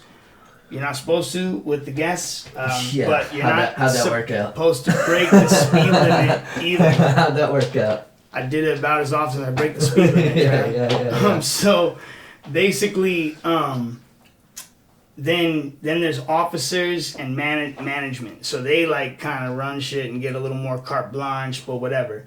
Yeah. So that shit was ill though, bro, because there was literally times where like with no exaggeration, it's not hyperbolic, I woke up in a different country every single goddamn day. When I was like 22, 23 years old, I didn't pay rent, I didn't pay for food unless I wanted to. Yeah. And sometimes I worked 15 minutes a day. Were people And when I receptive? worked, Like the people on the cruises were hyped on it, or was it kind of like the hit or guests miss? were, the Yeah. guests love the shit. Some of the crew, because it's a small environment, like a high school, like, you see people's schedules, you see the same people every day, you get, an opinion, someone's salary because something slipped over here. They're for butthurt someone. that you're fucking working Something. a half hour a day and you're Something. making cheddar and then... And I might be too, you know what I'm saying? Yeah. Some of them were, but like, the thing is too, we're also like young, so most of us were like 21 to like 30, maybe. What type of cheddar are you making at this time?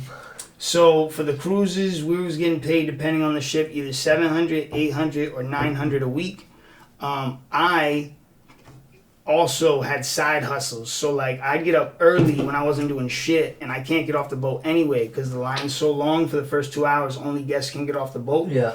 And I'd stand there, and for the shopping expert or whatever, I'd hand out pamphlets. I'm just, here you go, check out this sale. And I make Catch an extra 30, 40 hours $100 an a day. hour, yeah. And then I'd go and do a pickup, which is like right in the pier, the shops, the duty free is right there. And you get a suitcase, and you go pick up whatever people bought and don't want to carry around. Liquor, yeah. jewelry, souvenirs, t-shirts, whatever the fucking thing is. No doubt. Takes me half an hour out of a 10-hour port at a port I go to You every mean any 5 like days. hot moms at this point, or like just some like Hot sick- everything. Yeah, Pick yeah. one. Hot dads, hot moms, hot everything.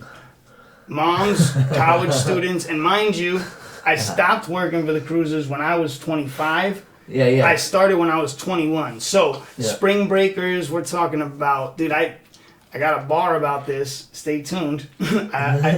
I've had a mom and a daughter at the bar, like, arguing with each other, not openly, but, like, trying to show off, like, how you see frat boys competing and you're for like, a girl. and you see Wish over here. He's like, yo, there's enough Wish best to go friends. around. No, listen. And this isn't, there's some things that make this circumstance the way it is, and it isn't just because I'm the man. I need to explain this. People on these cruises have autonomy. They're not going to see anybody ever again. Oh, of course. Also, I'm a fucking prize, right? I'm an athletic 22-year-old guy up there. Let's take the coolest thing about you. There's a lot of shit I suck at in a regular world situation. Yeah, but they see in the best. These women would never talk to me, but I'm up here like I'm in a fish tank. Yeah, they see and the every best. other chick is like, I'm breakdancing. The thing about dancers... You're the only piece of sushi in Japan. B-boying is the main dance that you cannot look at and has, like, if a guy's doing it, it's never really perceived like feminine unless you're moving in a feminine way. All right. You know what I'm saying? All It's right. a fucking battle. Like, you're doing this powerful, crazy shit. And so, on top of that, So you were slaying. They've been- So you were slaying. All right, we get. allegedly, they've been waiting for months and saved money and bought tickets. Yeah, and they- they're they- here they and have- they want to they bug have out the and time. dance on the bar. They and have so, the like, time. yeah. And you're the one to help them have that time. It's not even shooting fish in a barrel. It's like, I'm hunted. Yeah. All right. So let's keep it moving for a minute. So Right. So Globetrotters. Yeah, if you let's wanna talk a go. little bit about the Globetrotters, because let me say this first. Like, you know, I'm a little bit older than you, but like coming up, like I was a big Celtics fan. I had been going to Celtics games forever. Like, you know, whatever. And like the Amen. Globetrotters were just this other like anomaly, if you will, where The it's shit. like, yeah, like the coolest shit, especially when you're a kid. Like it's cool. Unique, It's the cooler. only one of its kind. Cooler than the NBA. When Hell you're a yeah. kid, it's cooler than the NBA. Hell yeah. Because for one, they always win. For two, Which now is staged and didn't used to be. for two, they're doing all these crazy tricks. I'll give you know a what I little mean? history on the So Harlem yeah, Globetrotters. so tell me. And me and the Harlem Yeah, let's get Globetrotters. into all that. So, first time I ever became aware of the Harlem Globetrotters, I saw them when I was like 3.5 with my dad. My dad used to work for all the Boston sports teams, selling newspapers and cotton candy, and the people he worked for were bookies, so sometimes he might drop or accidentally pick up, you know, a number with a piece of paper with a number on it, right? So he was at all the games, boxing fights, all that shit. My dad had mad memorabilia. He loved the Globetrotters. He took us. Yeah. Where was that? The Garden? Yes. Yeah. Yes. The old Garden. Yeah, my dad first saw him when he was 6, right? And so, then I see them on Scooby Doo, and I remember wondering, like, damn, I wonder if like Meadowlark and Curly, because by the time I saw them, they weren't on the team. No, they were just liaison or whatever representatives, right? Well, or they're in the middle of suing them. That happened. Yeah. Curly sued him twice, won both times. Because they were trying to. They didn't pay him for stuff. Yeah. They got used the same way as, like, you know, musical artists do. Yeah. So, without me going off forever. Anyway, I used to see them on Scooby-Doo. They'd have, like, Scooby-Doo and Friends, and they'd be, like, featuring Abbott and Costello or Don Knotts or the Globetrotters or the Three Stooges or whatever. Yeah. And then I get older, and as I'm working at Universal, one of my boys, Kicks, who I was on the cruise ships with, and almost every gig I've done with Kicks. Shout out sort Kicks. of. Yeah. What up, Papi? Papito. Yo, some way, gordo. Te Hey. amo, cabrón. Parcero. Anyway, so he's DJing now. He's killing it DJing now in Florida. Yeah, shout out Kicks. So. And you know, basically he got a job as an MC, and over the next couple years, you know, he put some b-boys on and stuff like that, right? Mm-hmm. And so the cruise ships at the time had phased out b-boys because like we were expensive and like, Insurance, all that shit. bruh, also.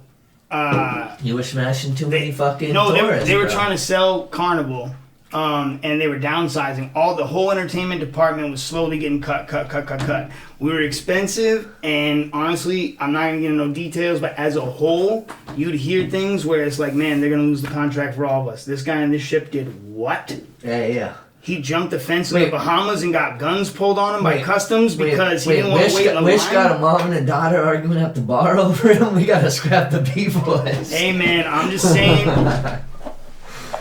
I was like Neo in the Matrix. I was dodging bullets left and right, and catching a couple.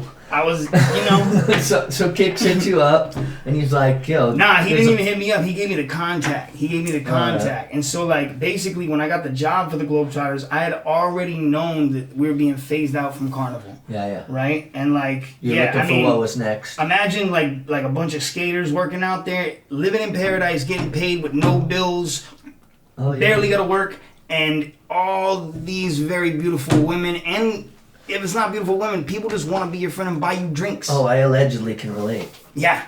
And then, dude, as soon as you have a crazy wild cruise, that's the shit about the cruise ship. As soon as you're done and all the tourists that came are like, oh man, that was a crazy week.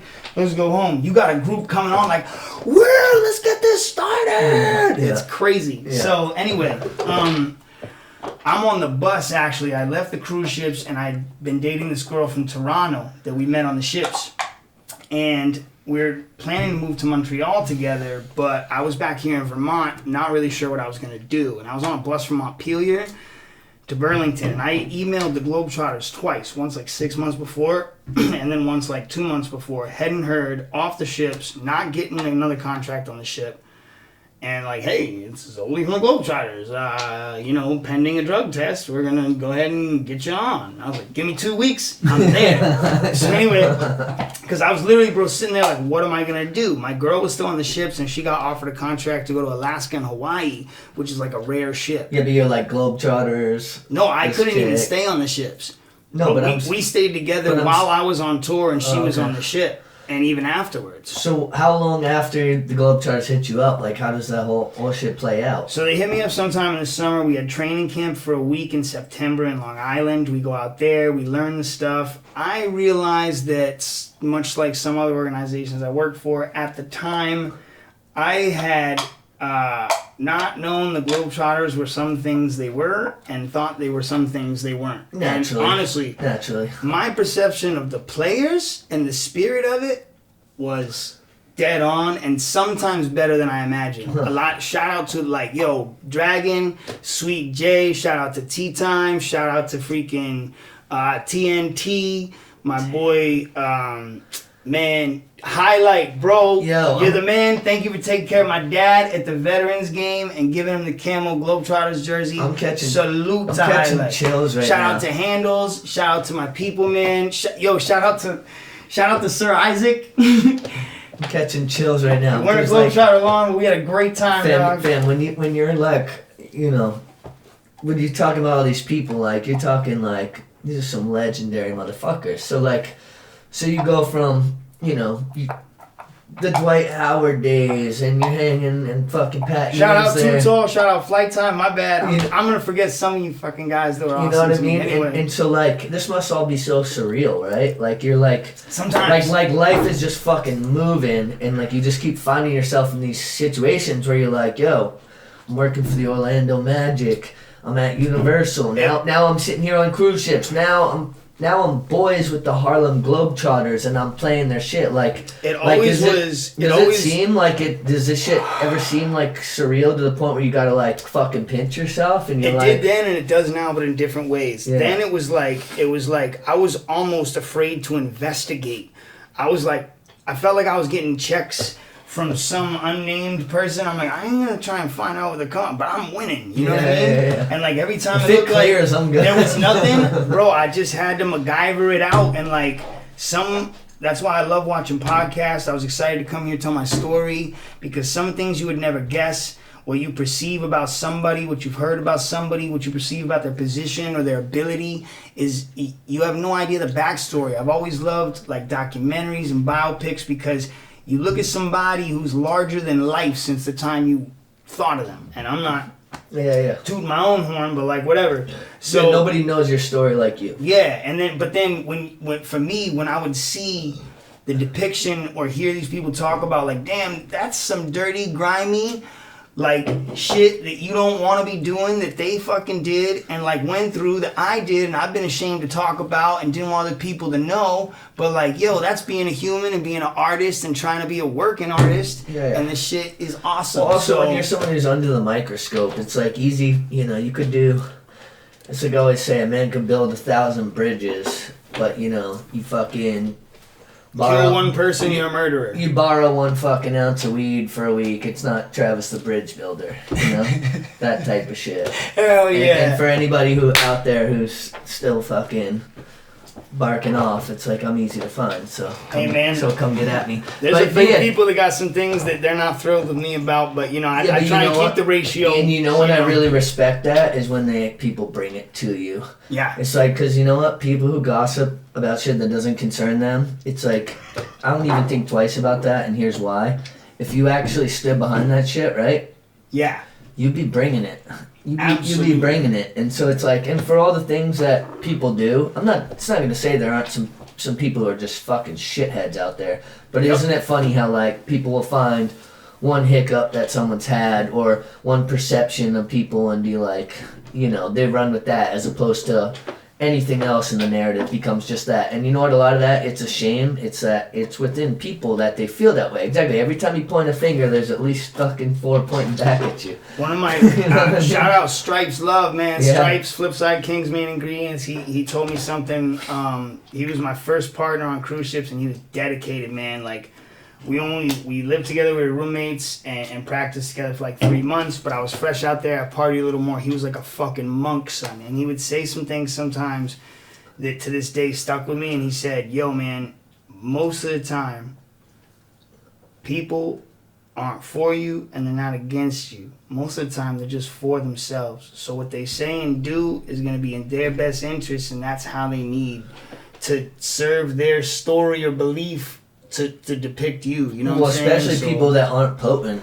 Yeah. They got if they got nothing else to do except for talk about you, and especially something that doesn't even involve them. That happened And to when me, I that's started sad. going back to the kingdom to visit my family, and like, yo, just to be real, the dance teacher in my high school, she's married to a guy who's a journalist, and he was then too. He's a reporter and a columnist for the Caledonian Record. So she also, you know, she was an administrator. She's the greatest. That newspaper botched a story about me once upon a time. As they have about other things, but all I know is like they never came to do anything with me. Andrew McGregor, Rebecca's husband, would come and make sure there was pictures of me in the paper, make sure I got quotes in the paper, make sure that it was visible so that people knew, like, because she saw me get picked on in high school for doing this. So that's and cool though that. when there's those people who stand up in the right way. You know? But then, so that worked two ways though. It was like I could go home and like whether I was doing the right thing or not, there was mad people from a small town who Yeah, you didn't got give a eyes on shit. you. They were ready to suck my fucking dick, literally and figuratively. You got eyes on you. And You got there eyes was on you. a lot of people ready to knock me out for no reason because like we were never friends, and now you're mad I don't say hi because like you wouldn't let me sit with you at lunch. Yeah. I'm yeah. sorry that you saw me on ESPN waving an Orlando Magic flag, doing a backflip next to Rafer Alston after he smacked homeboy from the Lakers or whatever. yeah. You know what I'm saying? Yeah. Oh no, that was an away game, but whatever. So you're talking about this whole coming back to hometown stuff. So let's talk a little bit. So obviously, like when we had Janky, And this ties into is it ever surreal? Because yes, Yeah. and it was then, it also is now. Let me just button that up and getting into the hometown stuff too. It would be more surreal when I would go home because sometimes people that like I thought would support me, like they were my best friends, when I was talking about what I was doing, dog, I was waiting for the whole shit to like fall through. You know what I'm saying? The whole time when I would say like, dude, I'm really. But being like how when I say it out loud to myself, things are going well right now, and you're expecting people to be like, "Hey, yo, that's dope." and I'm proud about it. But a lot of times I couldn't even be proud and be like, "Yeah, I did that shit," because people would get salty. Yeah, they You know what I'm think saying? you're flexing. Think I'm arrogant and They stuff think you're now. I'm flexing. too good for people. But in and I'm like, reality, you're just trying to share your joy. I'm just telling people what I'm doing, bro. Yeah. And I'd be like, I was over here with this person doing that, and I was in a video for this person, and I just did a cruise with New Kids on the Block and the Backstreet Boys. Then I, auditioned for the Sean Kingston video, and I was right there, but I didn't get it. But I did a commercial for Disney, and like, What's in the middle? I flew out to Dubai for a fucking week, and I was on TV out there, and like, So wait, I'm not bragging. I'm just trying to tell my friends, like, this is what I did last week. I'm sorry that you found out Sarah was pregnant.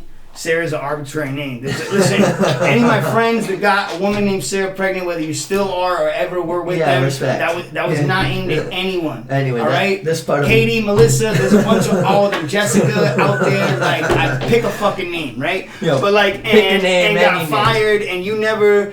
You were getting laid and drinking too much in high school, and I was like the one who was like, nah, I'm gonna go do this over here by myself. Let me ask you about this. So obviously, like we got pretty tight around the time when we had like Janky, like shout out Tommy Alexander, obviously Mantone, like they were the driving force behind Janky. and I became a partner for a while. And then, you know, you were coming through. I think it was before Janky. It was when it was still the lab. Well, yeah, that's when we were connected. But I'm saying like We were cool. Yeah, I'm talking about this kind of transitional period because now it's Swan Dojo. And like, shout out Lois. You know, Lois, that's the fucking queen. Love Lois Love you, to Lo. death. She's Yeah. a saint. Yeah, straight up. That's She always has been to me anyway. Yeah, same. And honestly, like, Lois does so much for so many people. Lois Trombley is who we're talking about. Yeah, Swan Dojo. And Owner so I'll of say Swan this, Dojo. when Janky was kind of fizzling out, it was like, alright, Tommy had put in far too much time and money, Matt had put in too much money and time. You know, had other things going on, so it was fizzling out, and then the whole idea of it going to Lois, like there was no one more appropriate for it, so to speak. And so Hell yeah. and so being that you and Lois were close, you were close with all of us through Janky. Like talk a little bit about how, you know, your involvement with the dojo and, you know, just kind of, you know, the years of work and everything that have went into that place. Absolutely. So, Swan Dojo, to be honest with you, is like, it's never not gonna be a part of my heart in some way. You know what I mean? Like, especially because, you know, Lois is the dojo, and Lois is one of my best friends, and I respect her so much. First of all, just to say that, like, to come from being janky when it was kind of fizzle, and now getting passed to Lois, I know, you know, the previous proprietor was like, offered it kind of like it was a mutually beneficial thing where he could not, you know, have to run the space anymore, but also like she didn't have to go get some business loan and brand it out. Like, basically just take over the lease. Yeah, we had already put in a lot of work, you know, renovating, and had a good relationship with the landlord and all that. So yeah. And this is one of my favorite stories too that anyone's ever told me, is that because it was Lo told me it was really unexpected and she was scared to do it, like terrified, but like more terrified to not do it. Yeah, and to be like, what if? Dude, and I'll tell you straight up right now, there's a Jabberwockies audition that I what if to this day because I was really depressed when I came back from Vermont and I stopped dancing professionally. And one of my homies that was like a bit more novice than me when I was in Orlando. He scooped up that opportunity? Dog. He became a main one. He went to Australia, Vegas show. Yo, Dom, you're the fucking man, son. Domology, Dominic Rodriguez. Well, you know what's funny though is like things happen for a reason, and so it's like, you know, it's beautiful to see when those opportunities, you might be like, oh, I passed it up, but to know someone else who took that on, hell yeah, that's dope. And that's the thing is that like Dom got it, and it's not, I'm not saying I'm better than Dom, so I definitely would have got it, right? Yeah. But you know, the flyer, like 4 people sent it to me on Instagram in one day. And I was just back here trying to find my way. Like, why am I working in a grocery store, you know? Because I'd get to know people, and they'd be like, well, you did all that? Fuck you doing here? And chapters, bro. Chapters. No, I know, but it's just at the time. I'm cool now, but at the time it would mess with me. Like, damn. Like, so tell me about how, like, as Lois has taken over the dojo, tell me about kind of like how how she approached you, or if you approached her, and like what your role there became. Yep. So it was maybe only, I think it was less than a year, or just a year that she had it, right? And Lois and I always orbited around each other in the dance world. We'd teach together at the same festival. She's a dope choreographer. Exactly. And dancer. And I mean, she is, you know, responsible for pretty much the entire hip hop. The hip hop's even an accredited dance genre at the University of Vermont. Yeah. You know what I'm saying? And like, that also is something that eventually, you know, through her, like I never graduated college. I literally dropped out of college while bumping Kanye's College Dropout. Like, yo, this is crazy enough it could work. Like, I need pros and cons. Yeah. And I'm like, somehow professional breakdancer is more sure than like school. So anyway, so does she come to you about it, or you go to her? Yes. So like actually I met, and you're gonna love this, bro. So first she told me like she was scared to do it. She jumped in, she didn't know what to do. And then I forget how I first heard the name of the dojo, because I hadn't been back here in Vermont too long. I was living with Walshy Steez and T Whip from shout out Walshy. Linguistic Civilians. Right there. Hell yeah, dude. He's the one that got me to move out of my sister's house when I was, you know, putting off. He yelled at me for putting off that Jabberwockies audition. It was just before this happened. Because Walshy's always gonna keep it a buck. You know, and he's always gonna keep it a buck. He was like, dude, listen, you know, the rent's a little more. Me and Whip will help you if you need, but where you're at, you're not happy, dude. It was Taylor. And you're gonna, the drummer. Taylor Whipple. Yeah, T-Whip, shout out Linguistic Taylor. Civilians, then Gang of Thieves, and a million other bands, because he plays everything. So, anyway, then I go actually to, when I was about to move out of Walshy and Whipple's apartment, Lyric, Devin, and I had signed a lease. Yeah. Or Devin signed a lease for a 2-bedroom and then decided he wanted a roommate. And he had just come back from New York City. I had just come back from tour with the Globe Trotters. And I was trepidatious about touring anymore. I was sick of living out of a suitcase, kind of, and I didn't understand it. I didn't think that would ever happen, but it did. When you get a little bit older, you're like, you know, man, I kind of just want something a little more sturdy. When my values and like living on the road wasn't so shiny and it was the grind all of a sudden, and I you know, it was unanticipated that this wouldn't just how it was fulfill me forever. Yeah, right? yeah. Well, so I'm back here. Well, just so you know, that's natural. No, that's of course. natural to all of it because Of course. it's like when you're younger and you're like, you know, it's going with the flow and this raging and these parties. That shit's all glorious, but that shit has a certain point in your life. And then there becomes a certain point where you're like, yo, I just want a little bit more stability. It's not to say I'm getting lame. It's just like, yo, I'm a little exhausted. How many fucking cruise ships can I do back to back to back to back to back? Yo, and the thing is, man, my parents were really hard working, and we didn't have a lot of extras growing up because they were busting ass to take care of substantive things.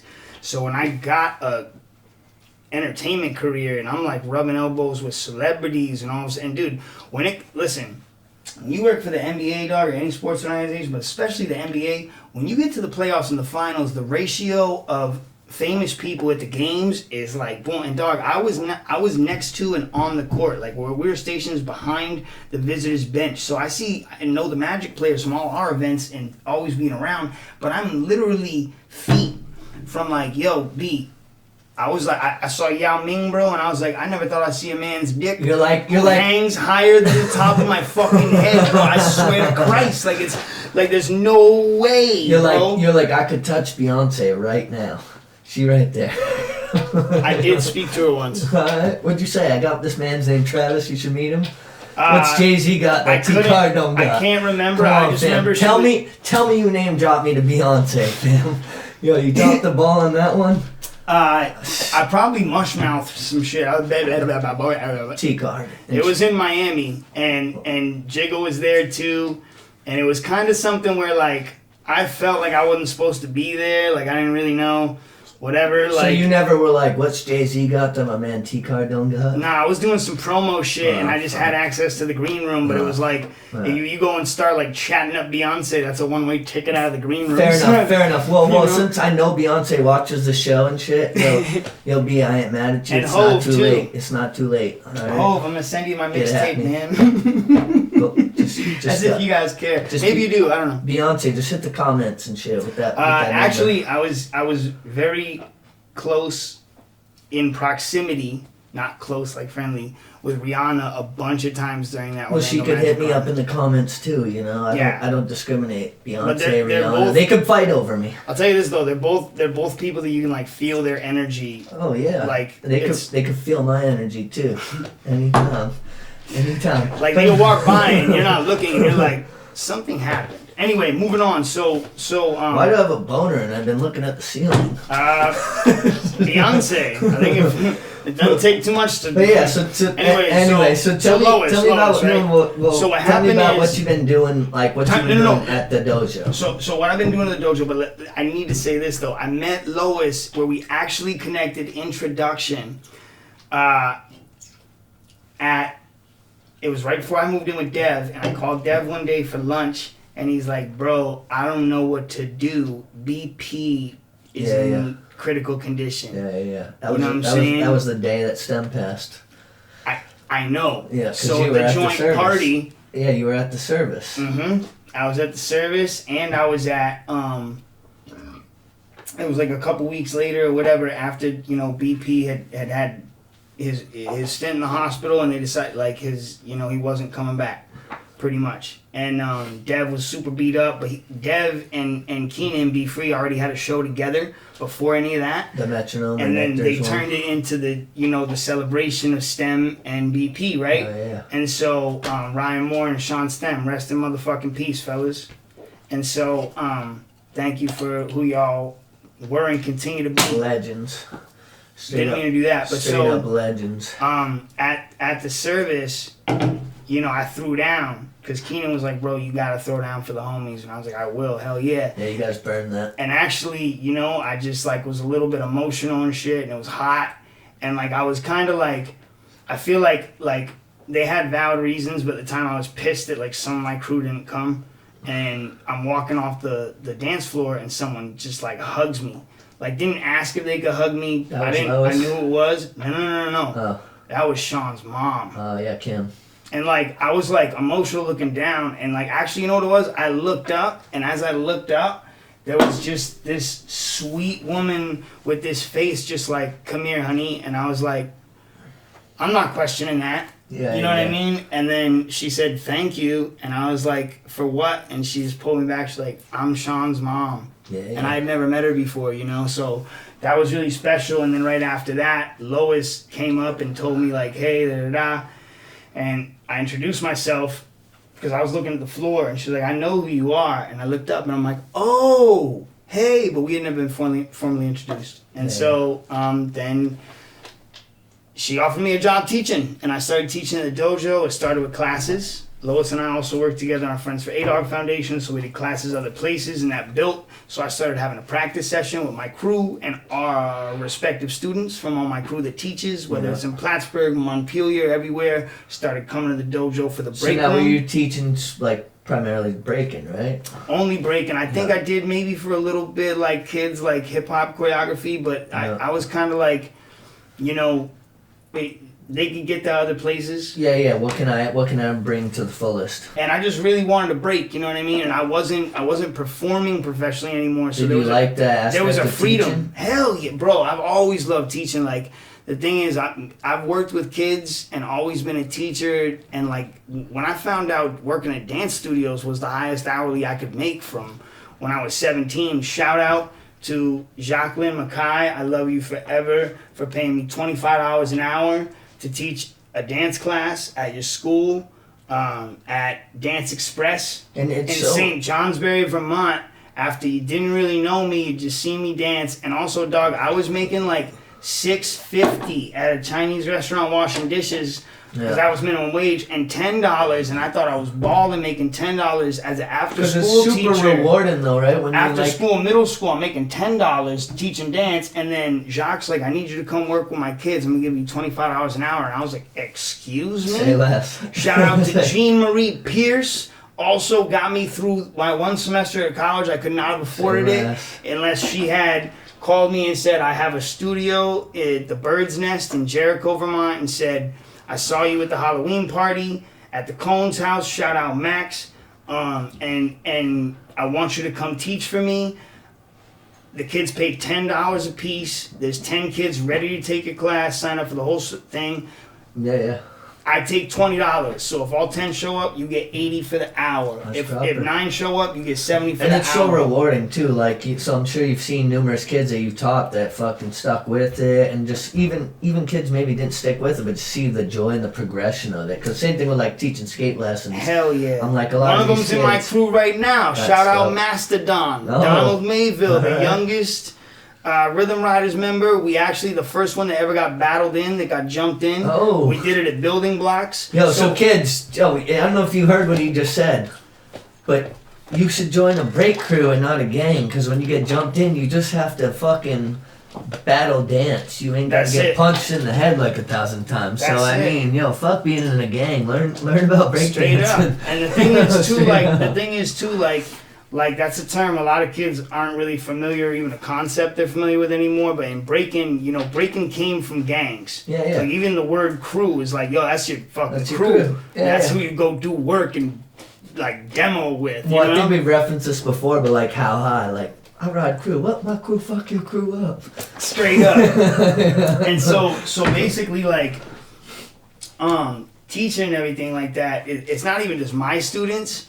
Like Donald was my student at Lemoyle first. Oh, okay. I did a little bit of choreography and almost assistant coached the team over there. Shout out Nikki LaFave Damon, killing it over there. We went to high school together. All those things I said in high school I did with the Chosen High Voltage. She did that too. She got hired at Lemoyle, and she's hired me for over a decade since. So now one of my students that I taught since 8th grade, now at the crew my high school went to, the Miss Skirtall ran the shit. Taryn Colby, who started coming in the 8th grade summer camp and then all 4 years through high school and did her student teaching at Lemoyle with Nikki when I was a guest teaching artist and working with the team, now is in charge of the dance and drama department at North Country High School where my crew went to school, dog. And now I got other, like, some of my homies, my crew students, they're like winning and getting to the finals at building blocks and shit. And like, dude, teaching's always been like, community and hip hop were never separate to me. Like, you can't like I never understood when I was into hip hop, I meet mostly rappers, right? Because like the whole world can argue with me. If you got no one to show you how to do it, rap's the easiest fucking element to learn yourself. Well, it's the easiest one to do. It's maybe the hardest one to be great at. I think there's doing it, like as a task, like doing it, then like being the shit. It has the farthest distance, maybe, you know? But like... I mean, I'm sure people of other elements... Because you can rap just like this, and you might not be dog pissed, but like, you're not... And so I'm sure people who represent other elements would argue that each of them are that. But but coming from people who've been fucking rapping for... I mean, I've been rapping for 25 plus years. I'm going to say... Shit, I'm going on 20.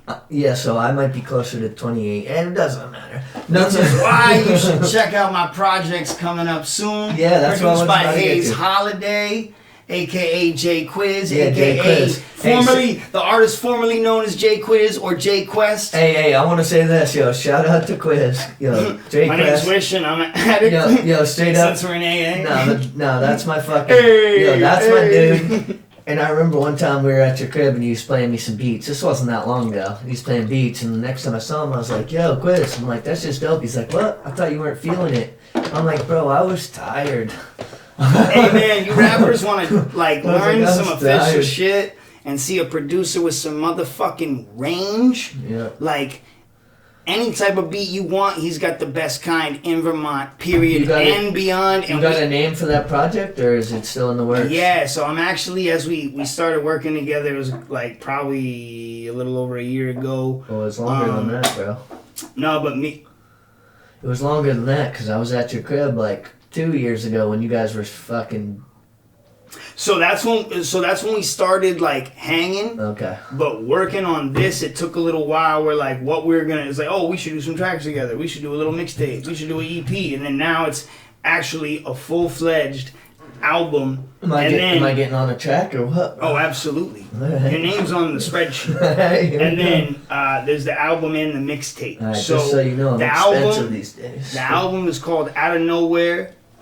The mixtape is just simply called The Wish Tape. Ooh, I like that. There is a subtitle to it. It's called There and Back Again. I like that. I like like that. The Hobbit, like Bilbo Baggins' fucking memoirs, because I've been...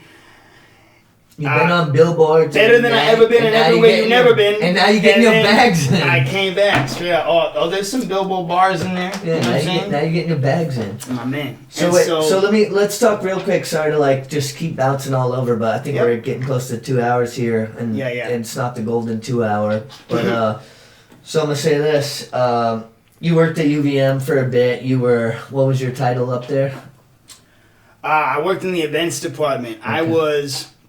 I always fuck this up because I never had a fancy sounding title with a card. Well, just lie. No, it was because it was cool though, and I can remember it. I was the senior event production specialist. All right, and so that was a little bit of a short run, yeah. But do you see yourself doing some shit like that again, or what? Yes. All right. And yes, so basically, so you're for hire.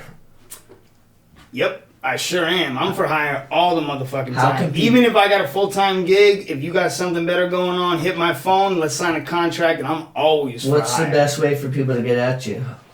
Right now, I mean, should I just list off my contact information? Well, I was about to say, like, is there Well, like social media, you know, like I really Insta or what? really only do Facebook and Instagram for social media. Sometimes I let those kind of slip by the wayside, but if you hit me on social media with your phone number Okay. or your email, All right. then it's a little official, because you know as well as I do, when you're working in the arts and entertainment world, man, people hit you up on Instagram with It's the too worst, much. terrible grammatic message and don't follow Well, up. well, And not then only that, it's they too don't really know much. what they're doing. Dude, and it's stuff. too. Honestly, it gets tough because people will be like, "Yo, I sent you a message about this or that," and I'm like, "What?" Where? And then I gotta look through 9 squares on my phone to see which one. Well, here's the thing that gets at me. It's like, "Yo, fam, I've seen you like 10 times. What do you mean you just told me on fucking Instagram?" It's like, "Yo, what about a good old fashioned next time I see you? So Hey, one of the it's my songs- birthday in 2 weeks, Trav. You trying to come on the boat?" One of the songs You know? on the album actually is, well, we're looking at logistics as far as the reason there's an album and there's a mixtape is because of sample clearances. Yeah, Right? facts. And then there's some joints that are just classics that I'm just straight up redoing. Yeah. You know what I mean? Like to pay homage. Yeah, Like how J. Cole you did gotta Dead figure out a way Presidents. to go. You gotta figure Like, out how it's- to go. Yeah, there's some shit like I'm redoing Cream. That's dope. I'm gonna expect a lot from that one. I did I'm too. gonna expect a lot from that one. Uh, I mean, honestly, some of my I favorite could ciphers. say something. Yeah. Damn, some of my favorite ciphers of all time have been with you. Just where we just like late night or whatever. I'm gonna tell you this. You know the joint. I'm not gonna kick nothing from it, Yeah, but you know the joint. yeah. I'm on that. And it's that long motherfucker, Jack. Yeah, I'm on that. I'm on that. You know that Richard Pryor. But listen, so But some of my favorite ciphers forever. Like I ain't trying to dick Hell ride. yeah. I'm just gonna give you. Eight Your, Dog I'm Day gonna give you your praise ciphers. where they at. Just like you and I, just getting after it. You know, whether it be like late night, just chopping it up. We've had a lot of one-on-one ciphers. Where like hell yeah. with a lot of my people through the years that I've like been rapping with, it's like, yeah, sure, we'd be at parties rapping, like, sure, we do that but too. going, But dog. you and I have went going. in. We It's have, been like, damn, this motherfucker stuck out verses too. bro, we have went in for like hours. That night at True Numerous- Classics Oh, Hotel Room. yeah. Shout out True from Detroit. Classic. He let us talk ear off, both of them, yo. and then he would come in like every like 9th verse with like, yo, Oh, and shut it down. And Be Free was there. And we were like, and Be man. Free was oh, there. yeah, And honestly, of the many years I've been rapping, that night, it's like, it's not about validation or nothing, but like, just like pure hip hop. That no, but night Keenan stands showed out. out. Like, Keenan showed out and between, like, actually Keenan- laid it down in the Keenan, cypher you, too. True Classic, myself, and this was after we had done a show, and we're in Yes. the parking lot of some fucking shady ass hotel, and we're rapping, we're trading verses, the four of us, Yo, I for ain't gonna 4 say- hours. I ain't gonna fam. say no names. Remember Homeboy fell Yeah. out of his face? Hey, allegedly. Yeah. Homie did. I forgot all about. Nah, that didn't happen. No, Anyway, but I'm gonna say that honestly, that was one of the one of my favorite nights I've been a part of in hip hop, and that wasn't because there were so many Gee. people checking. That was because it was just like 4 dudes who love fucking you hip know what, hop. True Classic? I got the ill. Yo, he got the ill like textured like Kelly Green T-shirt Yo, that he hooked me up with. That's legit. I'm gonna hit you with a breaking video with the T-shirt. But anyway, Yeah. so there's a joint on there. It's called Computer Love, Okay. which if you're familiar and you know anything about hip hop, not just rap. You know who Zapp and Roger are. Zapp with 2 Z's. If you, I'm 2 Z's, listen to me. No, 2 P's. 2 P's, player. Come on. And Yeah. Roger Troutman. Yeah. If you heard California Love, that's Roger Troutman, Yeah, the that's- original that's what auto it be- tune. that's what Zapp it be and saying Roger, for, they got yeah. a song called Computer Love. And so me and another unnamed MC that I actually really have to have a conversation with, because kind of some things happen where we just haven't spoken in a long Yeah, time. yeah, But you this gotta person pick it had up. a verse, but the concept of the song is only connecting through hip hop through the fucking computer, and this is all you motherfuckers get for free right now. But there's a line, there's a bar that says, showing up to the shows was supposed to have been the plan. I'm posted up in the jam, you posted up Instagram. Through a computer screen, ain't close enough to the fam for me. Toasted up to my family, those of you who stand with me. Can it be that this style of hip hop's too old school? Or do these kids got no clue? Cause all that shit you rocked is so new that all your friends say is lit and hot and so cool. Well, it sounds like you just dropped Kids Bop and Pro Tools and gave it a quick chop. Yo, fool, I know that there is not a disc jockey in your crew. So if your 810 friends ain't pretend, in the end, one of them should have told you. Hey, with that being said, this been Wish Golden Hour. Get the fuck at him. Check out the mixtape. It's been a fucking pleasure Also, having you out big here. thing, 100. I still am somebody I used to be too. Check out A-Dog Day. It's the next big thing going on. It's the continuation of Building Blocks. 27th, we didn't get there. yeah.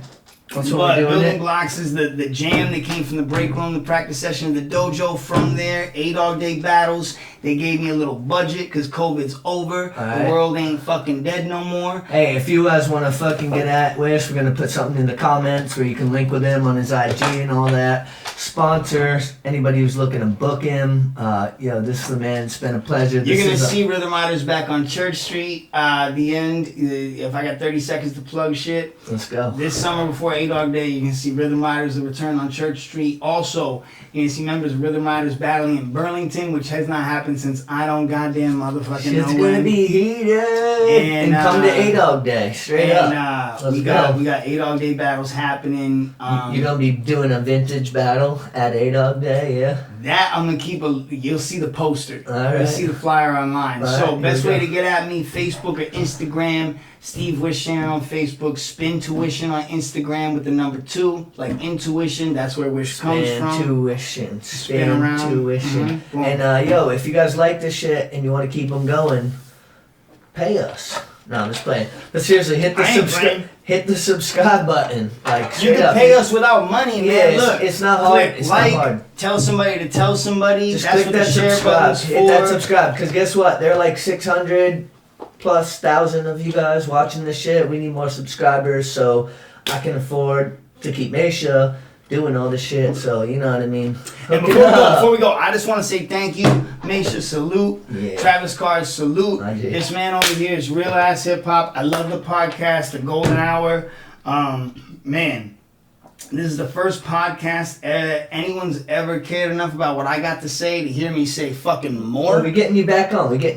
This is just one time. Absolutely. So with that being said, this is a one of kind of a guest. Wish Golden Hour, and we out. La Hora de Oro. Peace.